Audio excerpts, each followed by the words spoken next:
아니, 한국 어찌 그럴 수 있습니까? 정말 해도 너무하네요. 여러분, K방산의 시작이 뭔지 아십니까? 돈? 기술? 아닙니다. 역설적이게도 처절한 위기였습니다. 청와대 코앞까지 무장 공비가 쳐들어오고 미국은 더 이상 우릴 지켜주지 않겠다며 떠나버렸죠. 그때 우리는 뼈저리게 느꼈습니다. 믿을 건 우리뿐이다. 자주 국방. 그런데 이 한국이 갑자기 러시아의 돈을 빌려준답니다. 상식적으로 말이 됩니까? 체제가 무너져 내일 당장 망할지도 모르는 나라한테 돈을 빌려준다고요? 다들 미쳤다고 했죠. 그 돈 떼일 게 뻔하니까요. 하지만 한국은 나라 금고의 15%, 무려 30억 달러를 턱 하고 내놨습니다. 단순한 객기였을까요? 아닙니다. 가슴속에 맺힌 지독한 한 때문이었습니다. 자주국방의 생명줄을 잡기 위한 그야말로 목숨을 건 마지막 배팅이었죠. 그리고 30년 뒤 여러분, 결과는 어땠을까요? 네, 지금 러시아가 땅을 치며 후회하고 있습니다. 저원 세계를 경악해 한 K방산의 역전 스토리 지금 시작합니다. 그 전에 잠깐 1초 만에 누를 수 있는 좋아요 버튼을 꾹 눌러주시면 영상 제작에 아주 큰 힘이 됩니다. 그럼 바로 시작하겠습니다. 왜 러시아는 한국을 건드리지 못할까요? 서방에는 으르렁댑니다. 핵을 들먹이고 제재에 맞서고 전쟁까지 벌이죠. 그런데 유독 한국에는 말을 아낍니다. 피우호국으로 분류해놓고도 끝장을 보겠다는 소리는 못합니다. 우연이 아닙니다. 30년 전 러시아는 치명적인 실수를 저질렀습니다. 빚을 갚는다며 상자 하나를 열었거든요. 러시아는 빚을 갚으려다 미래를 팔아넘긴 겁니다. 세계에서 가장 빠르게 전차를 팔아치우는 나라가 어딘지 아십니까? 독일도 아닙니다. 미국도 아니죠. 한국입니다. 저는 알렉산더 코즐로프입니다. 모스크바에서 태어났고 소련 붕괴 후 독일로 건너왔죠. 40년 넘게 기갑 전력과 미사일 체계를 분석해왔습니다. 러시아 무기의 설계 사상을 알고 강점을 알고 약점도 압니다. 그래서 더 소름이 돋습니다. 그 모든 게 한국 손에 들어갔거든요. 이 역설의 시작점으로 가보시죠. 1991년 12월 소련이 무너졌습니다. 저는 그때 모스크바 군사기술연구소에서 보조연구원으로 일하고 있었습니다. 23, 이제 막 경력을 쌓기 시작한 나이였죠. 어느 날 아침 출근했더니 건물 앞에 사람들이 웅성거리고 있었습니다. 정문이 굳게 잠겨 있더군요. 무슨 일입니까? 제가 경비원에게 물었습니다. 예산이 끊겼답니다. 언제 다시 열릴지 아무도 모른다더군요. 그게 무슨 소립니까? 어제까지 멀쩡히 일했는데. 나한테 따지지 마시오. 나도 오늘 아침에 들었소. 그게 끝이었습니다.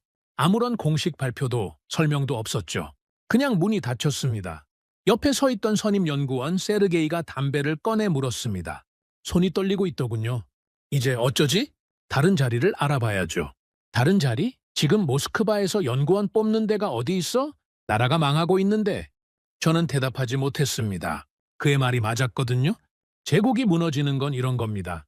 천천히, 그러나 확실하게 모든 것이 멈춰버리는 거죠. 그해 겨울 모스크바는 지옥이었습니다. 사람들은 빵 한 조각 사려고 새벽부터 줄을 섰습니다. 상점 앞에 늘어선 줄이 블록을 돌아갈 정도였죠. 월급을 석 달째 못 받은 군인들이 거리를 배회했습니다. 제복을 입고도 구걸하는 사람들이 있었습니다. 어느 날 저는 예전 연구소 동료 드미트리를 우연히 만났습니다. 그는 군수공장 쪽으로 자리를 옮겼다고 했죠. 우리는 허름한 식당에 앉아 보드카를 마셨습니다. 공장은 어때? 제가 물었습니다. 돌아가긴 해. 기계는 멈추지 않았어. 그럼 다행이네. 다행은 무슨? 드미트리가 쓴웃음을 지었습니다. 전차가 만들어지는데 사갈 사람이 없어. 주차장에 세워두고 녹쓰는 거 구경하는 게 일이야. 월급은 2달째 밀렸고 언제까지 버틸 수 있겠어? 모르지. 1달? 2달. 그 뒤에는 그가 잔을 비웠습니다. 그 뒤에는 나도 저 거리로 나앉겠지. 저는 아무 말도 할 수 없었습니다. 우리 모두의 미래가 그렇게 보였거든요. 저는 연구소가 문을 닫은 뒤에도 모스크바에 남아 있었습니다. 갈 곳이 없었거든요. 번역 아르바이트, 과외, 닥치는 대로 일했습니다. 그렇게 4년을 버텼죠. 그러다 1995년 기회가 찾아왔습니다. 베를린의 한 민간 싱크탱크에서 러시아 군사력 분석가를 구한다는 소식을 들은 겁니다. 러시아 출신 군사기술 배경, 독일어 가능. 조건이 딱 맞았죠. 면접 때 독일인 소장이 물었습니다. 왜 러시아를 떠나려고 합니까? 솔직히 말씀드리면 미래가 안 보입니다. 러시아가 회복될 거라고 생각하지 않습니까? 회복되더라도 10년은 걸릴 겁니다. 저는 그때까지 기다릴 여유가 없습니다. 소장이 고개를 끄덕였습니다. 냉정한 판단이군요. 마음에 듭니다. 그렇게 저는 독일로 건너왔습니다. 1995년 가을이었죠. 독일에 정착한 뒤에도 저는 러시아 쪽 소식에 귀를 기울였습니다. 옛 동료들과 연락을 유지했고 가끔 모스크바를 방문하기도 했죠. 그 즈음 묘한 소문이 들려왔습니다. 한국에 무기를 넘긴다는 이야기였습니다. 처음에는 대수롭지 않게 생각했습니다. 한국이라고요? 동아시아 끝에 있는 분단 국가, 미국 무기나 사다 쓰는 나라 아닙니까? 러시아 장비를 가져가서 뭘 하겠습니까? 규격도 안 맞고 정비 체계도 다릅니다. 그냥 시험 좀 해보다가 창고에 처박아 두겠지. 저만 그렇게 생각한 게 아니었습니다. 당시 러시아 관계자들 대부분이 비슷한 시각이었죠. 그 생각이 얼마나 틀렸는지 저는 훨씬 나중에야 알게 됩니다. 이 이야기의 배경부터 설명드려야겠습니다. 1990년 소련이 무너지기 1년 전입니다. 그해 한국은 소련에 30억 달러를 빌려줬습니다. 당시 한국 외환 보유고의 10%가 넘는 거액이었죠. 북방정책이라는 이름 아래 소련과 수교하고 경제협력을 트겠다는 전략적 결정이었습니다. 1990년 9월 한소 수교가 성사됐고 14억 7천만 달러가 현금과 소비재로 소련에 건너갔습니다. 나머지는 차관으로 약속됐죠. 한국은 이 돈을 당연히 돌려받을 수 있으리라 믿었습니다. 그런데 1년 뒤 소련이 무너져 버렸습니다. 러시아가 채무를 승계하긴 했지만 금고는 텅텅 비어 있었습니다. 1995년까지 러시아가 한국에 갚은 돈은 고작 3천만 달러 남짓이었죠. 30억 달러의 1%도 안 되는 금액입니다. 한국에서는 계속 독촉이 왔지만 없는 돈을 만들어낼 수는 없었습니다. 그때 러시아 정부 안에서 묘한 아이디어가 나왔습니다. 현금 대신 현물로 갚자. 그것도 무기로요. 1995년부터 협상이 시작됐고 1996년 가을에 첫 번째 선적이 이뤄졌습니다. T-80U 전차, BMP 스람 보병 전투차, 이글라 대공 미사일, 메티스 M 대전차 미사일, 당시 러시아 지상군의 핵심 장비들이 한반도로 건너간 겁니다. 불곰 사업, 러시아에서는 그렇게 부릅니다. 곰은 러시아의 상징이니까요. 세월이 흘렀습니다. 저는 독일에서 경력을 쌓아갔습니다. 나토 방산평가 프로젝트에 참여하게 됐고 동유럽 국가들의 군사력 분석 보고서를 쓰게 됐죠. 러시아 무기를 가장 잘 아는 서방 전문가라는 평판도 얻었습니다. 그러면서 국제 컨퍼런스에 참석할 기회가 많아졌습니다. 세계 각국의 방산 전문가들을 만나게 됐죠. 러시아 쪽 옛 동료들도 가끔 마주쳤습니다. 그리고 2020년대에 접어들면서 저는 충격적인 현실과 마주하게 됩니다. 한국이 전차를 수출하기 시작한 겁니다. 그것도 엄청난 규모로요. 2022년 폴란드가 한국산 K2 전차를 1,000대 가까이 사들였습니다. K9 자주포도 수백 문 계약했죠. 노르웨이, 호주, 루마니아까지 줄을 섰습니다. 한국 방산 역사상 최대 규모의 수출 행진이었습니다. 저는 그 소식을 듣고 K2의 재원을 찾아봤습니다. 자동장전장치, 복합장갑, 수중 도하 능력, 분명히 서방식 전차인데 어딘가 익숙한 요소들이 눈에 들어오더군요. 러시아 전차의 DNA가 보였습니다. 그제야 깨달았습니다. 1996년에 넘어간 그 장비들이 어떤 결과를 가져왔는지를요. 2023년 저는 뮌헨 안보회의 부대 행사에서 흥미로운 사람을 만났습니다. 러시아 국방부에서 일했던 퇴역 관료였죠. 소련 붕괴 직후 군수산업 구조 조정에 관여했던 인물입니다. 리셉션장 구석에서 그와 마주쳤습니다. 서로 얼굴은 알았지만 깊이 이야기해본 적은 없었죠. 그날따라 그가 먼저 말을 걸어왔습니다. 코즐로프 씨, 한국 뉴스 보셨습니까? 폴란드 계약 말씀이십니까? 그렇습니다. K2 전차 1,000대입니다. 1,000대요. 그가 고개를 저었습니다. 독일 레오파르트도 그렇게 못 팔아요. 그런데 한국이 해냈습니다. 저는 고개를 끄덕였습니다. 저도 놀랐습니다. 놀라기만 하셨습니까? 그가 목소리를 낮췄습니다. 저는 무섭더군요. 우리는 리셉션장을 나와 조용한 바의 자리를 잡았습니다. 그가 불곰 사업 당시 이야기를 꺼냈습니다. 1996년에 한국에 장비를 보낼 때 나도 서류 작업에 참여했습니다. 그가 맥주잔을 만지작거리며 말했습니다. 처음에는 다들 반대했습니다. 최신 전차를 외국에 넘기다니 자존심이 상한다고요. 하지만 위에서 밀어붙였습니다. 당장 빚을 갚아야 했거든요. 수출용으로 성능을 낮추지 않았습니까? 그게 문제였습니다. 그가 씁쓸하게 웃었습니다. 다운그레이드를 하려면 돈이 듭니다. 부품을 빼고 장비를 교체하고 다시 조립해야 하니까요. 그런데 그 돈이 없었습니다. 창고에 있는 내수용 그대로 보내는 게 더 쌌습니다. 반응 장갑도요. 콘탁트 4회까지 붙은 채로 보냈습니다. 원래 수출용에는 절대 안 붙여주는 건데 떼어내는 것도 공임이 드니까요. 저는 한숨을 내쉬었습니다. 이미 짐작하던 바였지만 당사자 입에서 직접 들으니 더 실감이 났거든요. 그때는 어떻게 생각하셨습니까? 솔직히요, 대수롭지 않게 봤습니다. 한국이 저걸 가져가서 뭘 하겠어? 미국 체계로 돌아가는 군대가 러시아 전차를 굴릴 리가 없잖아. 창고에 처박아 두고 끝이겠지. 다들 그렇게 생각했습니다. 지금은요? 그가 한참 동안 말이 없었습니다. 맥주를 한 모금 마시고 나서야 입을 열었습니다. 지금은 후회합니다. 한국이 전차를 얼마나 팔아치우는지 보셨지 않습니까? 폴란드가, 노르웨이가, 호주가 줄을 서서 한국 무기를 사갑니다. 그 기술이 어디서 왔겠습니까? 그가 저를 똑바로 쳐다봤습니다. 우리가 빚 대신 넘긴 쇳덩이들에서 왔습니다. 우리가 스스로 목을 조를 밧줄을 건네준 겁니다. 1996년에는 그걸 몰랐습니다. 지금은 압니다. 저는 그날 밤 호텔로 돌아와 오래 생각에 잠겼습니다. 불곰 사업은 단순한 무기 거래가 아니었습니다. 기술의 이전이었고 철학의 전수였고 어쩌면 제국의 유산을 물려준 것이었죠. 러시아는 빚을 갚으려고 상자를 열었습니다. 하지만 실제로 연 건 자신의 미래였습니다. 한국은 고철을 받으려고 손을 내밀었습니다. 하지만 실제로 받은 건 30년 뒤의 승리였죠. 1996년 부산항에서 그 컨테이너가 열리는 순간 역사의 방향이 바뀌기 시작했습니다. 물론 그때는 아무도 몰랐습니다. 러시아도 한국도 저도요. 저는 그 뒤로 이 사건의 여파를 계속 추적해왔습니다. 러시아 관계자들, 한국 관계자들, 서방 전문가들을 만나며 퍼즐 조각을 맞춰왔죠. 그렇게 해서 알게 된 이야기를 지금부터 들려드리겠습니다.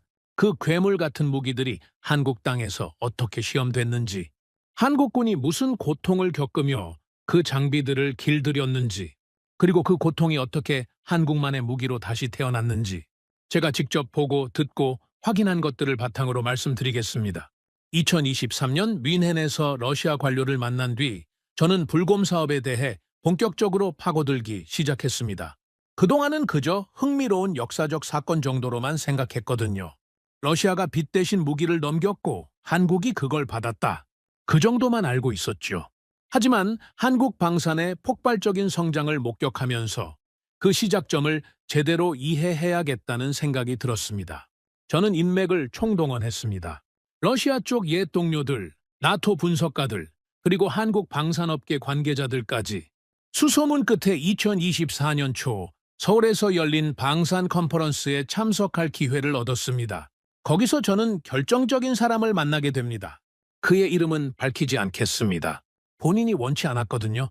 1990년대 후반 국방과학연구소에서 일했던 사람입니다. 불곰 사업으로 들어온 장비들을 직접 시험하고 분석했던 연구원이었죠. 지금은 은퇴해서 후학을 가르치고 있었습니다. 컨퍼런스 만찬장에서 제가 먼저 말을 걸었습니다. 실례합니다. 혹시 1990년대에 러시아 장비 분석 작업에 참여하셨습니까? 그가 저를 위아래로 훑어봤습니다. 어디서 들으셨습니까? 업계에서 소문이 좀 있더군요. 저는 알렉산더 코즐로프입니다. 독일에서 방산 분석 일을 하고 있습니다. 러시아 분이시군요. 옛날 일입니다. 지금은 독일 국적이죠. 그가 잠시 생각하더니 고개를 끄덕였습니다. 자리 옮기시죠. 여기는 좀 시끄럽습니다. 우리는 만찬장을 나와 호텔 로비의 조용한 구석에 자리를 잡았습니다. 그가 커피를 주문하며 입을 열었습니다. 무엇이 궁금하십니까? 1996년에 러시아에서 장비가 들어왔을 때 현장 분위기가 어땠는지 알고 싶습니다. 그가 희미하게 웃었습니다. 궁금하실 만합니다. 러시아 분이시니까요? 그는 천천히 이야기를 시작했습니다. 1996년 11월이었습니다. 부산항에 러시아 화물선이 들어왔죠. 저는 서울에서 대기하고 있다가 연락을 받고 내려갔습니다. 첫인상이 어땠습니까? 솔직히요? 기대가 없었습니다. 그가 커피를 한 모금 마셨습니다. 러시아가 빚 대신 무기를 준다고 했을 때 다들 수출용 열화 버전이겠거니 생각했거든요. 멍키 모델이라고 하죠. 핵심 기술 빼고 껍데기만 보내는 거요. 당연히 그럴 줄 알았습니다. 하지만 달랐다고요. 완전히요. 그의 눈빛이 달라졌습니다. 30년 전 기억을 떠올리는 것 같았죠. 첫 번째 컨테이너가 열렸을 때 저는 T-80U 바로 앞에 서 있었습니다. 차체를 보는 순간 뭔가 이상하다는 걸 느꼈죠. 뭐가요? 반응 장갑이 붙어 있었습니다. 콘탁트 오케이요? 저도 자료로만 봤던 물건인데 실물이 눈앞에 있었습니다. 수출용에는 절대 안 붙여준다고 알려진 장비였거든요. 확인해 보셨습니까? 당연하죠. 기술진이 달라붙어서 사양을 체크했습니다. 엔진, 장갑, 사격 통제장치 전부요. 결론은 내수용 원형 그대로였습니다. 다운그레이드 흔적이 하나도 없었어요. 저는 고개를 끄덕였습니다. 뮌헨에서 만난 러시아 관료의 말과 일치했거든요. 현장 반응이 어땠습니까? 처음에는 다들 멍했습니다. 이게 진짜야? 러시아가 실수한 거 아니야? 그런 말들이 오갔죠. 하지만 컨테이너가 하나씩 더 열릴수록 분위기가 바뀌었습니다. 어떻게요? 흥분으로요. 이건 대박이다. 이런 기회가 또 없다. 연구원들 눈이 반짝거리기 시작했습니다. 장비 인수는 시작에 불과했습니다. 진짜 충격은 시험 단계에서 터져 나왔죠. 그가 T-80U 첫 시동 테스트 이야기를 들려줬습니다. 1997년 초였습니다. 경기도 모처 시험장에서 첫 기동 테스트를 했죠. 저도 현장에 있었습니다. 어땠습니까? 시동이 걸리는 순간 소리부터 달랐습니다. 그가 잠시 말을 멈추고 기억을 더듬었습니다. 우리가 알던 전차 소리가 아니었어요. 디젤 엔진의 둔탁한 진동이 아니라 고주파의 날카로운 굉음이었죠. 마치 제트기가 이륙하는 것 같았습니다. 가스터빈 엔진이 그런 소리를 낸다는 건 알았지만 직접 들으니까 차원이 다르더군요. 기동성은요? 그게 진짜 충격이었습니다. 그가 몸을 앞으로 기울였습니다. 46톤짜리 강철 덩어리가 스포츠카처럼 튀어나갔습니다. 정지 상태에서 시속 32km까지 올리는데 6초도 안 걸렸어요. 급선회할 때는 궤도가 흙을 파헤치면서 먼지 구름이 일었죠. 춤을 추는 것 같았습니다. 드라이버 반응은요. 테스트가 끝나고 해치를 열고 나왔는데 얼굴이 창백하더군요. 손이 떨리고 있었습니다. 뭐라고 하던가요? 그가 잠시 웃었습니다. K1이랑은 철학 자체가 다르다고 했습니다. K1은 내가 전차를 조종하는 느낌인데 이건 전차가 나를 끌고 가려 한다고요? 야수 같다고 했습니다. 길들여지지 않은 야수. 저는 그 말을 듣고 고개를 끄덕였습니다. 러시아 전차의 특성을 정확하게 짚은 표현이었거든요. 서방 전차가 정밀함과 승무원 편의를 중시한다면 러시아 전차는 원초적인 돌파력을 추구합니다. 거칠지만 강력한 그게 소련 시절부터 내려온 기갑 철학이죠. 도하 테스트도 하셨습니까? 제가 물었습니다. 그게 더 충격이었습니다. 그가 대답했습니다. 수중 도하 테스트를 했는데 수심 80m짜리 수조를 준비했거든요. K1 전차로는 엄두도 못 낼 깊이였죠. 결과가 어땠습니까? 전차가 물속으로 완전히 들어갔습니다. 수면 위로는 흡기통만 삐죽 나와 있었죠. 46톤짜리가 강바닥을 걸어가고 있었습니다. 몇 분 뒤에 반대편으로 올라왔는데 현장에 있던 장성 하나가 이러더군요. 뭐라고요? 전술 계산을 다시 해야겠다고요. 저기 이걸 갖고 있으면 강이 방어선이 아니라 그냥 길이라고. 저는 이해할 수 있었습니다. 한반도는 강이 많거든요. 한강, 임진강, 금강, 낙동강. 전쟁이 나면 이 강들이 천연 방어선이 됩니다. 그런데 적 전차가 부교 없이 강을 건널 수 있다면 모든 전술적 가정이 무너지는 거죠. 그날 이후로 뭐가 달라졌습니까? 요구 성능 기준이 바뀌기 시작했습니다. 우리도 저 정도는 해야 한다. 아니, 저것보다 더 잘해야 한다. 그런 분위기가 퍼졌죠. BMP-3 이야기도 나왔습니다. T-80U도 충격이었지만 BMP-3는 차원이 달랐습니다. 그가 말했습니다.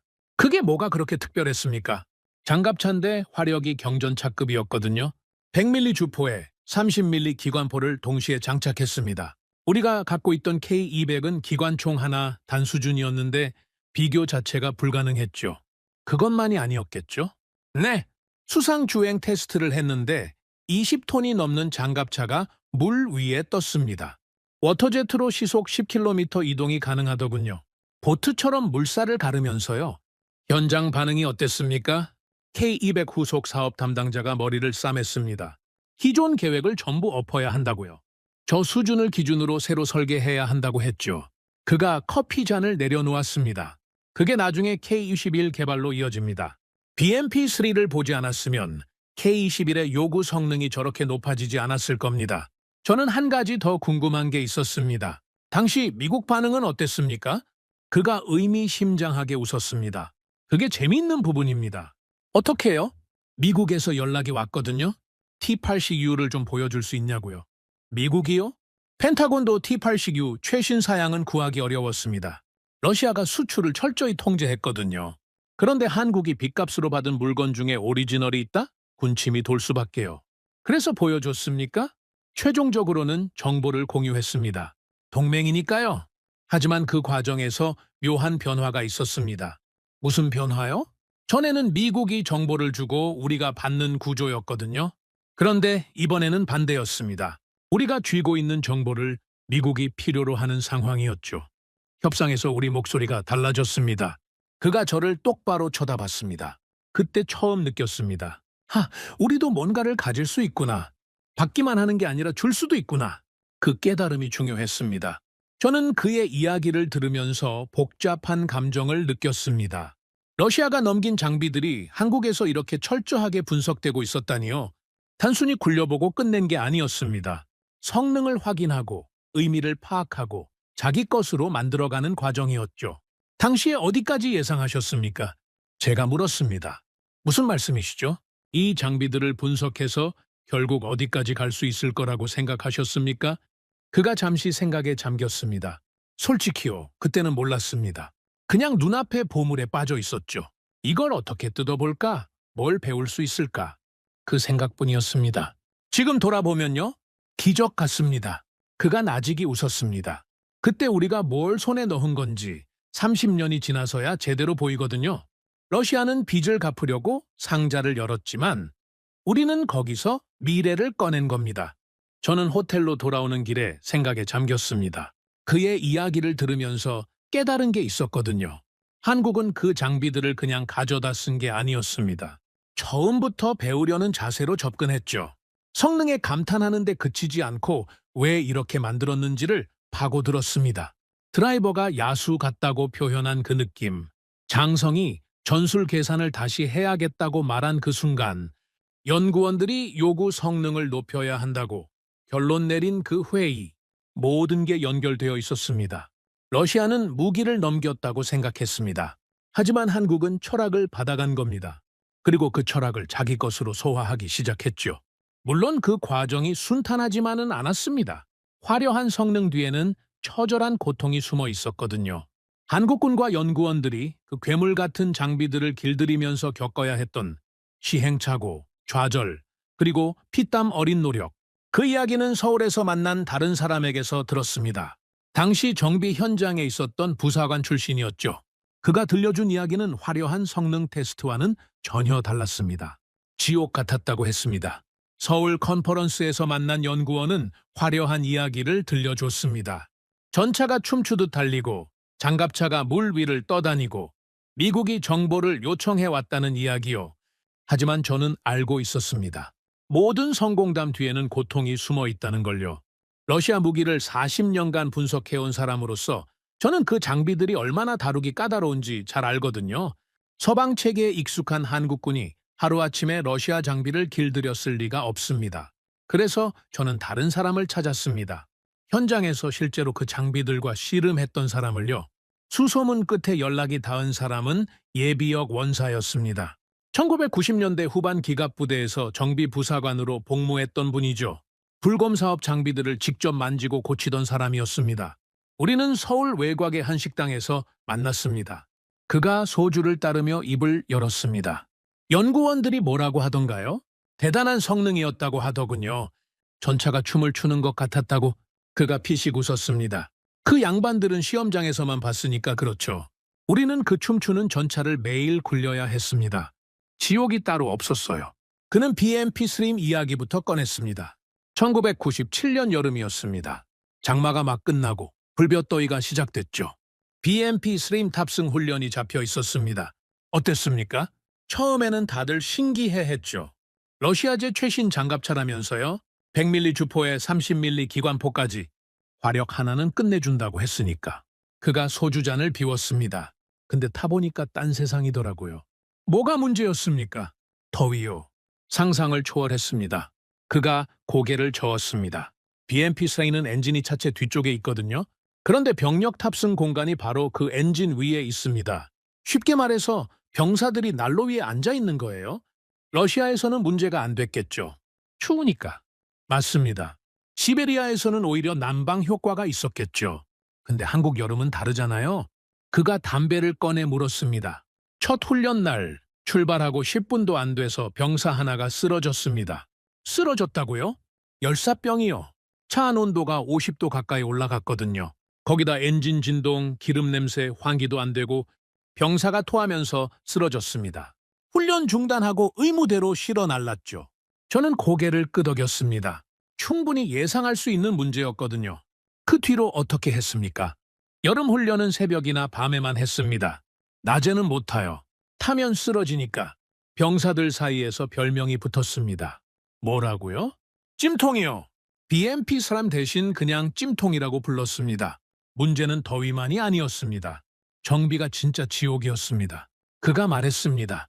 뭐가 그렇게 어려웠습니까? 일단 부품 규격이 다 달랐어요.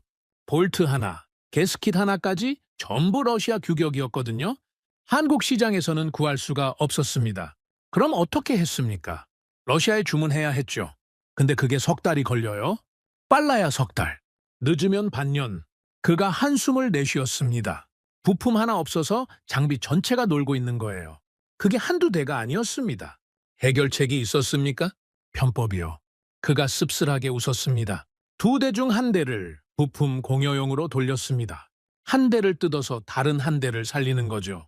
우리끼리 돌려막기라고 불렀습니다. 그게 가능했습니까? 가능하냐고요? 선택의 여지가 없었습니다.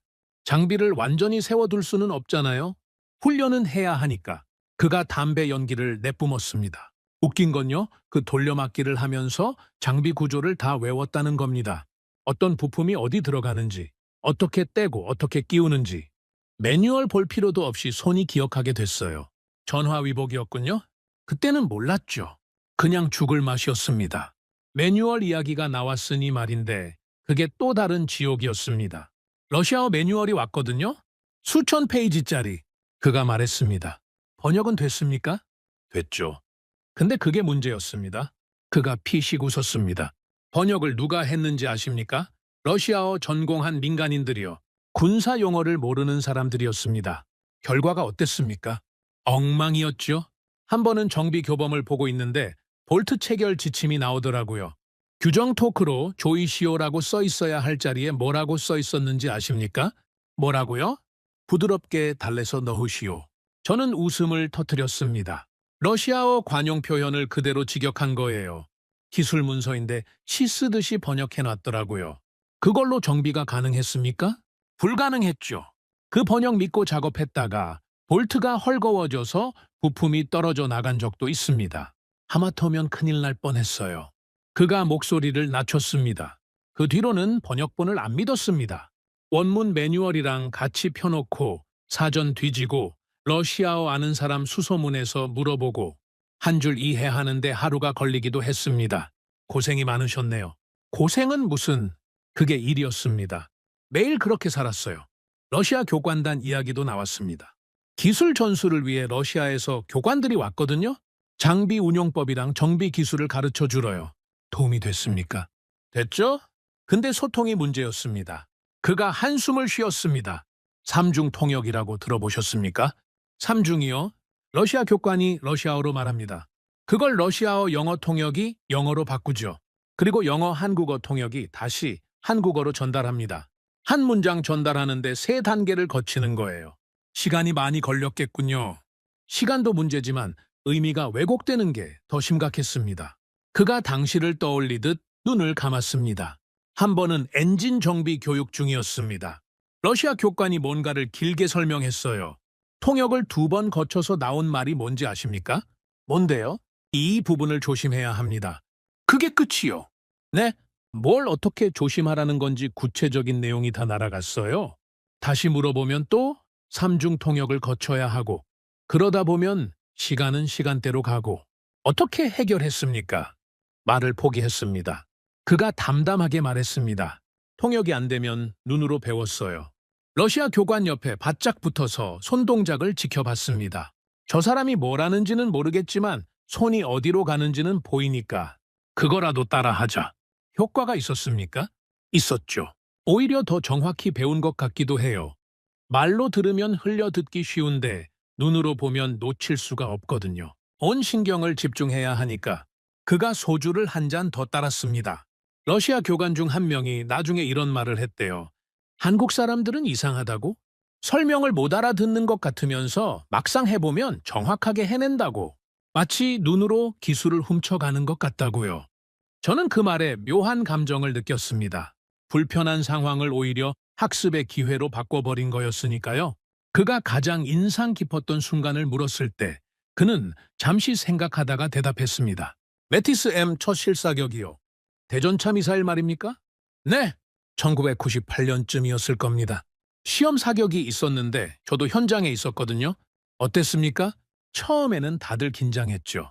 러시아제 미사일을 직접 쏴보는 거니까. 표적은 수백 미터 전방에 설치한 패전차였습니다. 그가 눈을 반짝였습니다. 발사 버튼이 눌렸습니다. 미사일이 포구를 떠났죠. 근데 그 다음 순간 이상한 일이 벌어졌어요. 뭐가요? 미사일이 표적을 향해 직진하지 않고 갑자기 위로 솟구쳤습니다. 거의 수직으로 하늘을 향해 올라갔어요. 고장난 겁니까? 다들 그렇게 생각했죠. 불량이다, 오발이다, 소리가 여기저기서 터져 나왔습니다. 저도 저게 어디 떨어지나 걱정했어요. 그가 잠시 말을 멈췄습니다. 그런데 미사일이 최고점에 도달하더니 방향을 확 꺾었습니다. 급강하하기 시작했어요. 그리고 정확하게 표적 전차의 상부를 때렸습니다. 명중한 겁니까? 완벽하게요. 패전차가 불길에 휩싸였습니다. 그가 고개를 저었습니다.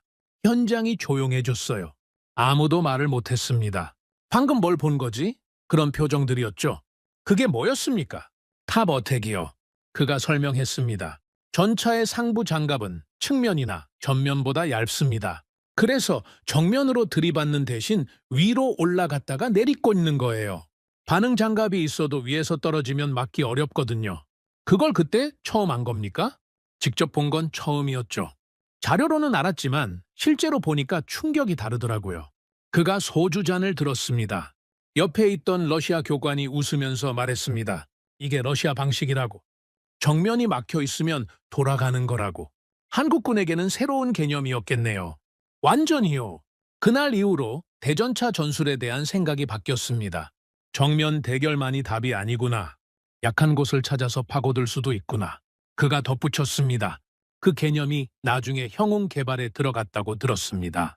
우리도 탑 어택이 되는 미사일을 만든 거죠. 저는 그의 이야기를 들으면서 많은 생각이 들었습니다. 찜통 같은 장갑차, 엉망인 번역, 삼중 통역의 답답함, 부품 부족의 절망.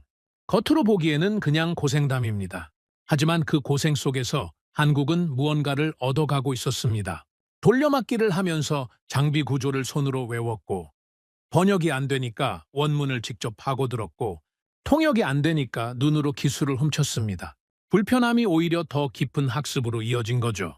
한 가지만 더 여쭈어봐도 되겠습니까? 제가 물었습니다. 말씀하세요. 그 시절을 돌아보면 어떤 생각이 드십니까? 후회되는 건 없으십니까? 그가 한참 동안 말이 없었습니다. 빈 소주잔을 만지작거리다가 천천히 입을 열었습니다. 후회요? 없습니다. 그가 고개를 저었습니다. 물론 그때는 죽을 맛이었죠. 왜 우리가 이 고생을 해야 하나, 이런 거 도입해서 뭐 하나, 원망도 했습니다. 근데 지금 돌아보면요. 그가 창밖을 바라봤습니다.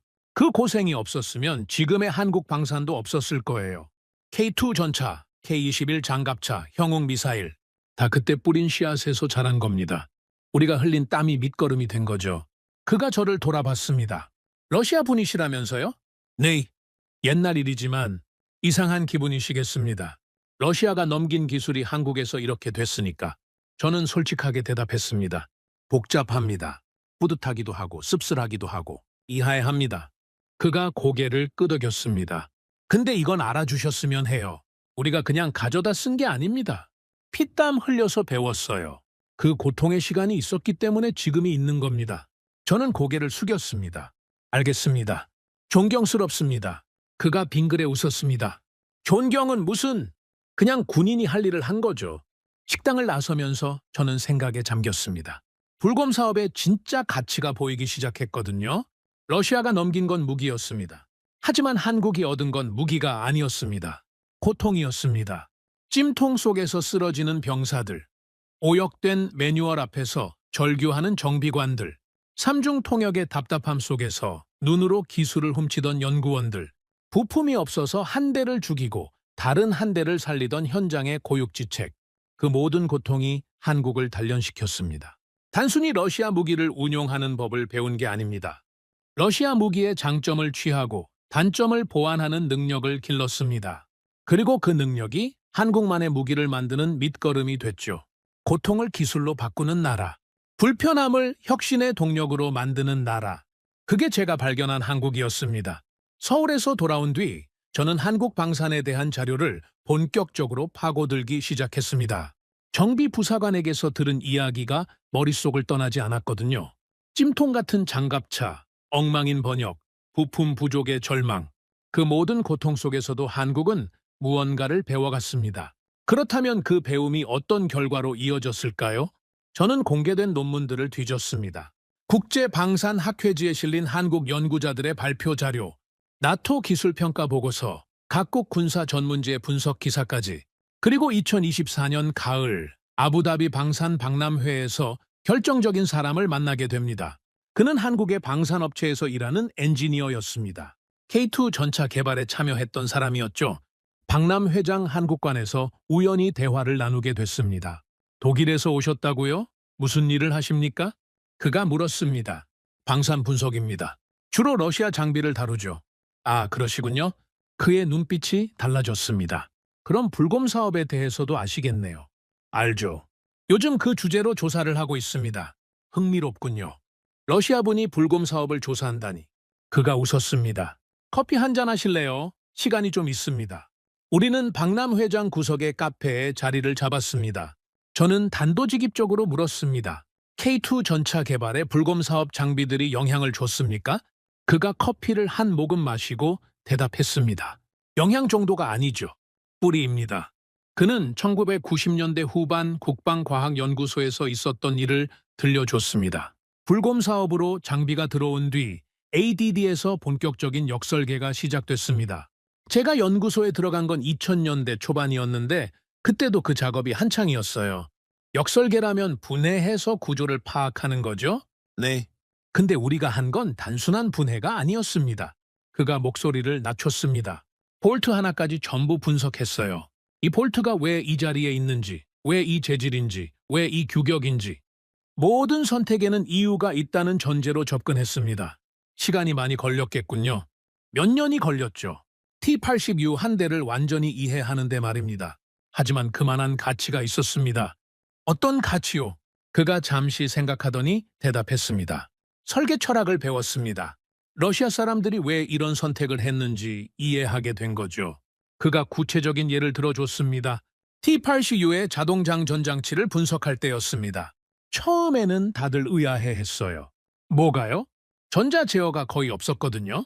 서방 기준으로 보면 구식이었죠. 캠이랑 기어, 스프링으로 작동하는 순수 기계식이었습니다. 그게 문제였습니까? 처음에는 그렇게 생각했죠. 왜 이렇게 원시적으로 만들었을까? 전자 제어를 넣으면 훨씬 정밀해질 텐데. 그가 고개를 저었습니다. 근데 깊이 파고들수록 이유가 보이더라고요. 어떤 이유요? 생존성입니다. 전자장비는 충격에 취약해요.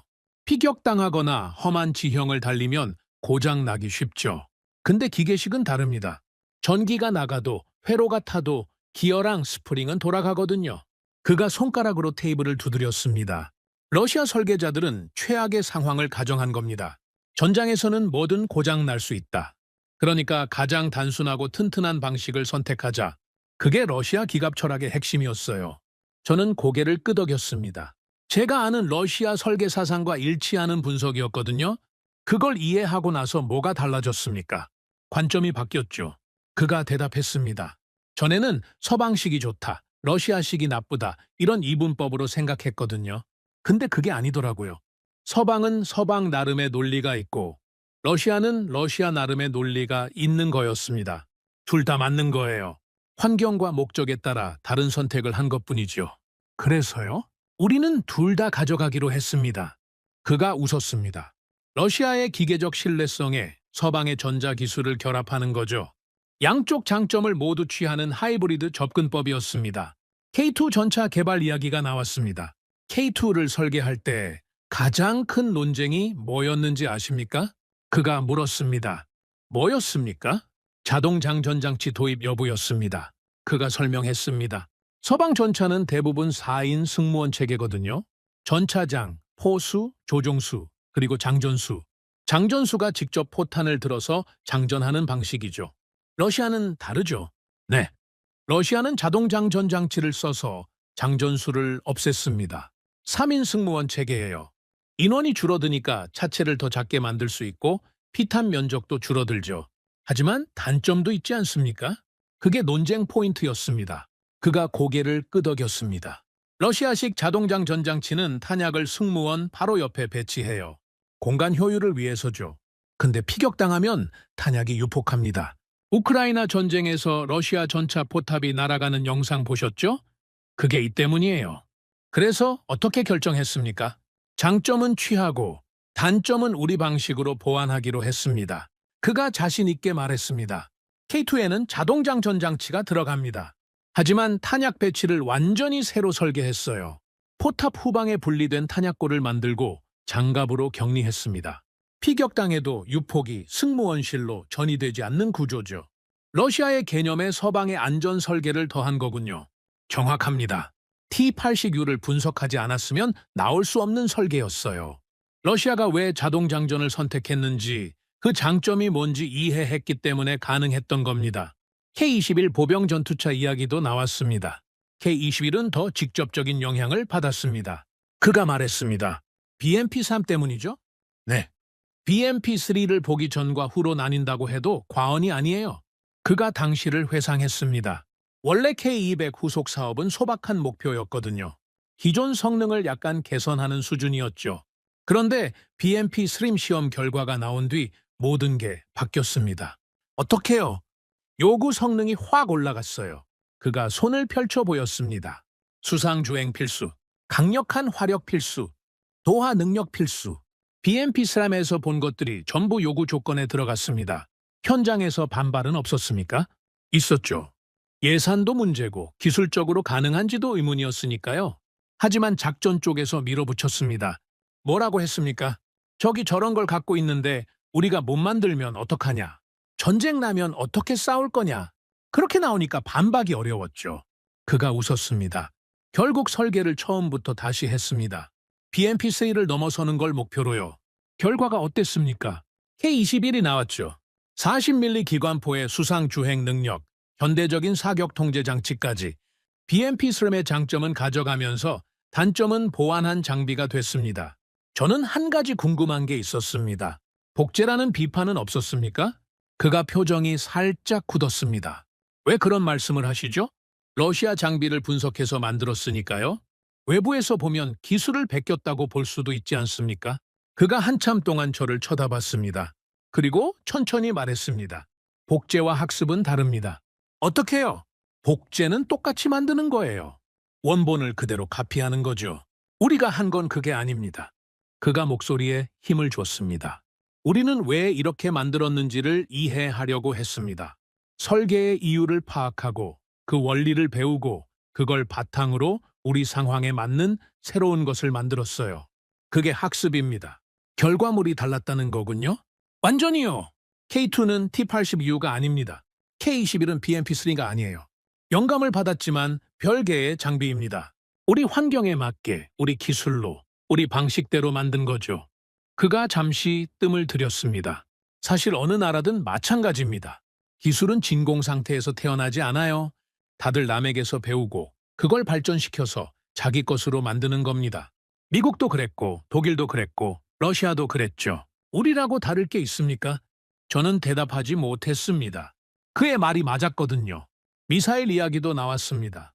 형용 대전차 미사일 아십니까? 그가 물었습니다. 알죠. 탑 어택이 되는 미사일이라면서요. 네. 그 개념이 어디서 왔는지 아십니까? 메티스 미죠. 그가 고개를 끄덕였습니다. 맞습니다. 1998년에 첫 시험 사격을 했을 때 현장에 있던 사람들이 충격을 받았다고 하더군요. 미사일이 위로 솟구쳤다가 내리꽂히는 걸 보고요. 들었습니다. 그 경험이 형용 개발의 씨앗이 됐어요. 탑 어택이라는 개념, 적의 약점을 찾아서 파고드는 전술적 사고. 그게 한국 연구진의 머릿속에 심어진 거죠. 하지만 형용은 메티스 M과 다르지 않습니까? 완전히 다르죠. 그가 단호하게 말했습니다. 개념만 빌려왔어요. 유도 방식, 신관 설계, 발사 시스템, 전부 독자 개발입니다. 메티스M을 보지 않았으면 탑 어택이라는 발상 자체가 늦어졌을 수 있어요. 하지만 형용은 순수하게 한국 기술로 만든 미사일입니다. 신공 대공 미사일도 마찬가지입니까? 네, 이글에서 기만체 대응 개념을 배웠죠. 플레어를 어떻게 구별하는지, 진짜 표적을 어떻게 추적하는지, 그 원리를 이해하고 나서 우리 방식으로 다시 설계했습니다. 그가 커피를 마저 마셨습니다. 불곰 사업의 가치가 거기 있어요. 완제품을 가져온 게 아니라 교과서를 가져온 겁니다. 그 교과서로 공부해서 우리만의 답을 낸 거죠. 대화가 끝날 무렵 저는 마지막 질문을 던졌습니다. 러시아에 대한 감정이 어떻습니까? 고마움 같은 게 있습니까? 그가 의외라는 표정을 지었습니다. 고마움이요? 기술의 씨앗을 제공해 줬으니까요? 비록 의도한 건 아니었겠지만 그가 잠시 생각에 잠겼습니다. 복잡하네요. 고맙다고 해야 할지 아니라고 해야 할지. 그가 천천히 말했습니다. 러시아가 장비를 넘긴 건 빚을 갚으려던 거였잖아요. 우리한테 뭔가를 가르쳐 주려고 한 게 아니었죠. 오히려 대수롭지 않게 생각했을 거예요. 한국이 뭘 하겠어. 그런 마음이었겠죠. 맞습니다. 근데 우리는 거기서 배웠어요. 남들이 던져준 것에서 가치를 뽑아낸 거죠. 그게 고마운 건지 아니면 우리 노력의 결과인지 잘 모르겠습니다. 그가 저를 바라봤습니다. 한 가지는 확실해요. 우리가 가만히 앉아서 받기만 한 건 아닙니다. 피땀 흘려서 배웠어요. 그 고통의 시간이 없었으면 지금도 없었을 겁니다. 저는 고개를 끄덕였습니다. 이해합니다. 러시아 분이시니까 아실 거예요. 기술은 그냥 주어지지 않습니다. 쟁취하는 거죠. 우리는 우리 몫을 쟁취했습니다. 박람 회장을 나서면서 저는 많은 생각에 잠겼습니다. 복제가 아니라 학습, 모방이 아니라 진화. 그가 한 말들이 머릿속을 맴돌았습니다. 러시아는 무기를 넘겼습니다. 하지만 한국은 철학을 가져갔습니다. 왜 이렇게 만들었는지, 어떤 논리로 이런 선택을 했는지 그 근본적인 사고방식을 흡수한 거죠. 그리고 거기서 멈추지 않았습니다. 러시아의 장점을 취하고 단점을 보완하고 서방의 기술을 더해서 새로운 것을 만들어냈습니다. K-1, 형공, 신공. 어느 것도 러시아 장비의 복제품이 아니었습니다. 영감을 받았지만 별개의 창작물이었죠. 저는 그날 밤 호텔에서 오래 생각했습니다. 한국이 한 일을 어떻게 정의해야 할까요? 기술 절취? 아닙니다. 합법적으로 도입한 장비를 분석한 것뿐이니까요. 단순 모방? 그것도 아닙니다. 결과물이 완전히 다르니까요. 저는 이렇게 결론 내렸습니다. 학습과 적용, 이해와 발전. 한국은 러시아에게서 배웠지만 배운 것을 자기 것으로 만들었습니다. 그리고 더 나아갔죠. 스승의 기술을 익혀서 스승을 넘어서는 것. 동양에서는 그걸 청출어람이라고 부른다더군요. 푸른색이 쪽에서 나왔지만 쪽보다 푸르다는 뜻이죠. 한국은 러시아에게서 나왔지만 러시아를 넘어섰습니다. 그리고 이제 그 결과가 세계 무대에서 드러나기 시작했습니다. 폴란드가, 노르웨이가, 호주가 한국 무기를 사들이고 있었죠. 러시아의 기술적 유산이 한국을 거쳐 전 세계로 퍼져나가는 겁니다. 역사의 아이러니라고 해야 할까요? 러시아는 빚을 갚으려다 경쟁자를 키웠습니다. 자기 목을 조를 밧줄을 스스로 건네준 거죠. 2022년 2월 24일 러시아가 우크라이나를 침공했습니다. 저는 그날 아침 베를린 사무실에서 뉴스를 보고 있었습니다. 러시아군 전차 부대가 국경을 넘는 영상이 화면에 나오더군요. 수백 대의 기갑 차량이 줄지어 이동하는 장면이었습니다. 동료 분석가가 제 옆으로 다가왔습니다. 코줄로프, 이거 봤어? 보고 있어. 어떻게 될 것 같아? 우크라이나가 버틸 수 있을까? 저는 잠시 생각했습니다. 러시아군의 규모, 장비 수준, 우크라이나의 방어 태세. 냉정하게 계산하면 답은 하나였죠. 솔직히 며칠이면 끝날 거야. 키이우까지 밀어붙이면 우크라이나가 막을 수 없어. 그게 제 예상이었습니다. 대부분의 서방 전문가들도 비슷하게 봤죠. 러시아의 압도적인 물량 앞에 우크라이나는 오래 버티지 못할 거라고요. 하지만 현실은 완전히 달랐습니다. 전쟁이 장기화되면서 충격적인 장면들이 쏟아져 나왔습니다. 러시아 전차가 불타고 있었습니다. 진흙탕에 빠져서 꼼짝 못하는 전차, 드론 공격에 포탑이 날아가는 전차, 대전차 미사일에 관통당하는 전차. 한때 세계를 두렵게 만들었던 러시아 기갑의 위용은 온데간데 없었습니다. 저는 그 영상들을 보면서 복잡한 감정에 빠졌습니다. T-72, T-80, T-90. 제가 젊은 시절 연구했던 바로 그 계보의 전차들이 고철 덩어리로 변해가고 있었거든요. 설계 사상을 알고 강점을 알고 약점도 아는 장비들이었습니다. 문제가 뭐였을까요? 여러 요인이 있었습니다. 전술적 실패, 보급선 붕괴, 지휘 체계 혼란. 하지만 더 근본적인 문제가 있었습니다. 러시아 전차의 설계 철학 자체가 현대전에서 약점으로 드러난 거죠. 자동장 전장치 때문에 탄약이 승무원 바로 옆에 배치되어 있었습니다. 측면이나 상부가 관통당하면 탄약이 한꺼번에 유폭했죠. 포탑이 수십 미터 공중으로 날아가는 장면이 계속 나왔습니다. 반응 장갑도 현대 대전차 미사일 앞에서는 무력했습니다. 1990년대에는 최신 기술이었지만 30년이 지난 지금은 이야기가 달랐죠. 우크라이나 전쟁은 러시아 무기의 신화를 무너뜨렸습니다. 수십 년간 쌓아온 명성이 몇 달 만에 무너져 내렸죠. 그런데 흥미로운 일이 벌어지기 시작했습니다. 전쟁이 시작된 지 몇 달 뒤 폴란드가 대규모 무기 도입 계획을 발표했습니다. 저는 그 소식을 듣고 당연히 독일이나 미국 장비를 살 거라고 생각했죠. 그런데 아니었습니다. 한국이었습니다. K2 전차 1000대, K9 자주포 648문, FA50 경공격기 48대. 계약 규모가 수십조 원에 달했습니다. 저는 처음에 뉴스를 잘못 본 줄 알았습니다. 한국이라고? 한국에서 전차를 1000대나 산다고? 동료에게 확인했더니 사실이었습니다. 믿기 어렵지? 나도 놀랐어. 독일 러파르트도 아니고 미국 에이브럼스도 아니고 한국산이야. 왜 한국이지? 폴란드가 한국 무기를 써본 적이 있어? K9 자주포를 이미 운용 중이래. 2014년에 도입했다더군. 현장 평가가 좋았나 봐. 저는 한참 동안 생각에 잠겼습니다. 뭔가 큰 변화가 일어나고 있다는 걸 직감했거든요. 2023년 초 저는 바르샤바에서 열린 동유럽 안보 포럼에 참석했습니다. 폴란드 국방 관계자들을 만날 기회가 있었죠.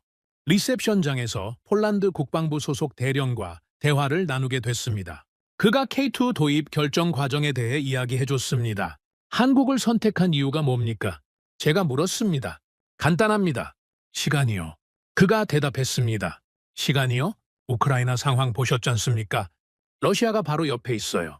내일이라도 국경을 넘을 수 있습니다. 우리에게는 당장 전차가 필요했어요. 5년 뒤가 아니라 지금요. 독일 레오파르트는요? 그가 고개를 저었습니다. 독일에 문의했죠. 생산 라인이 포화 상태랍니다. 의미 있는 수량을 받으려면 최소 5년은 기다려야 한다더군요. 미국은요? 미국도 비슷해요. 자국 물량 채우기도 바쁘고 정치적 절차도 복잡하고 2년 안에 대량으로 받기는 어렵습니다. 그가 어깨를 으쓱했습니다. 그런데 한국은 달랐어요.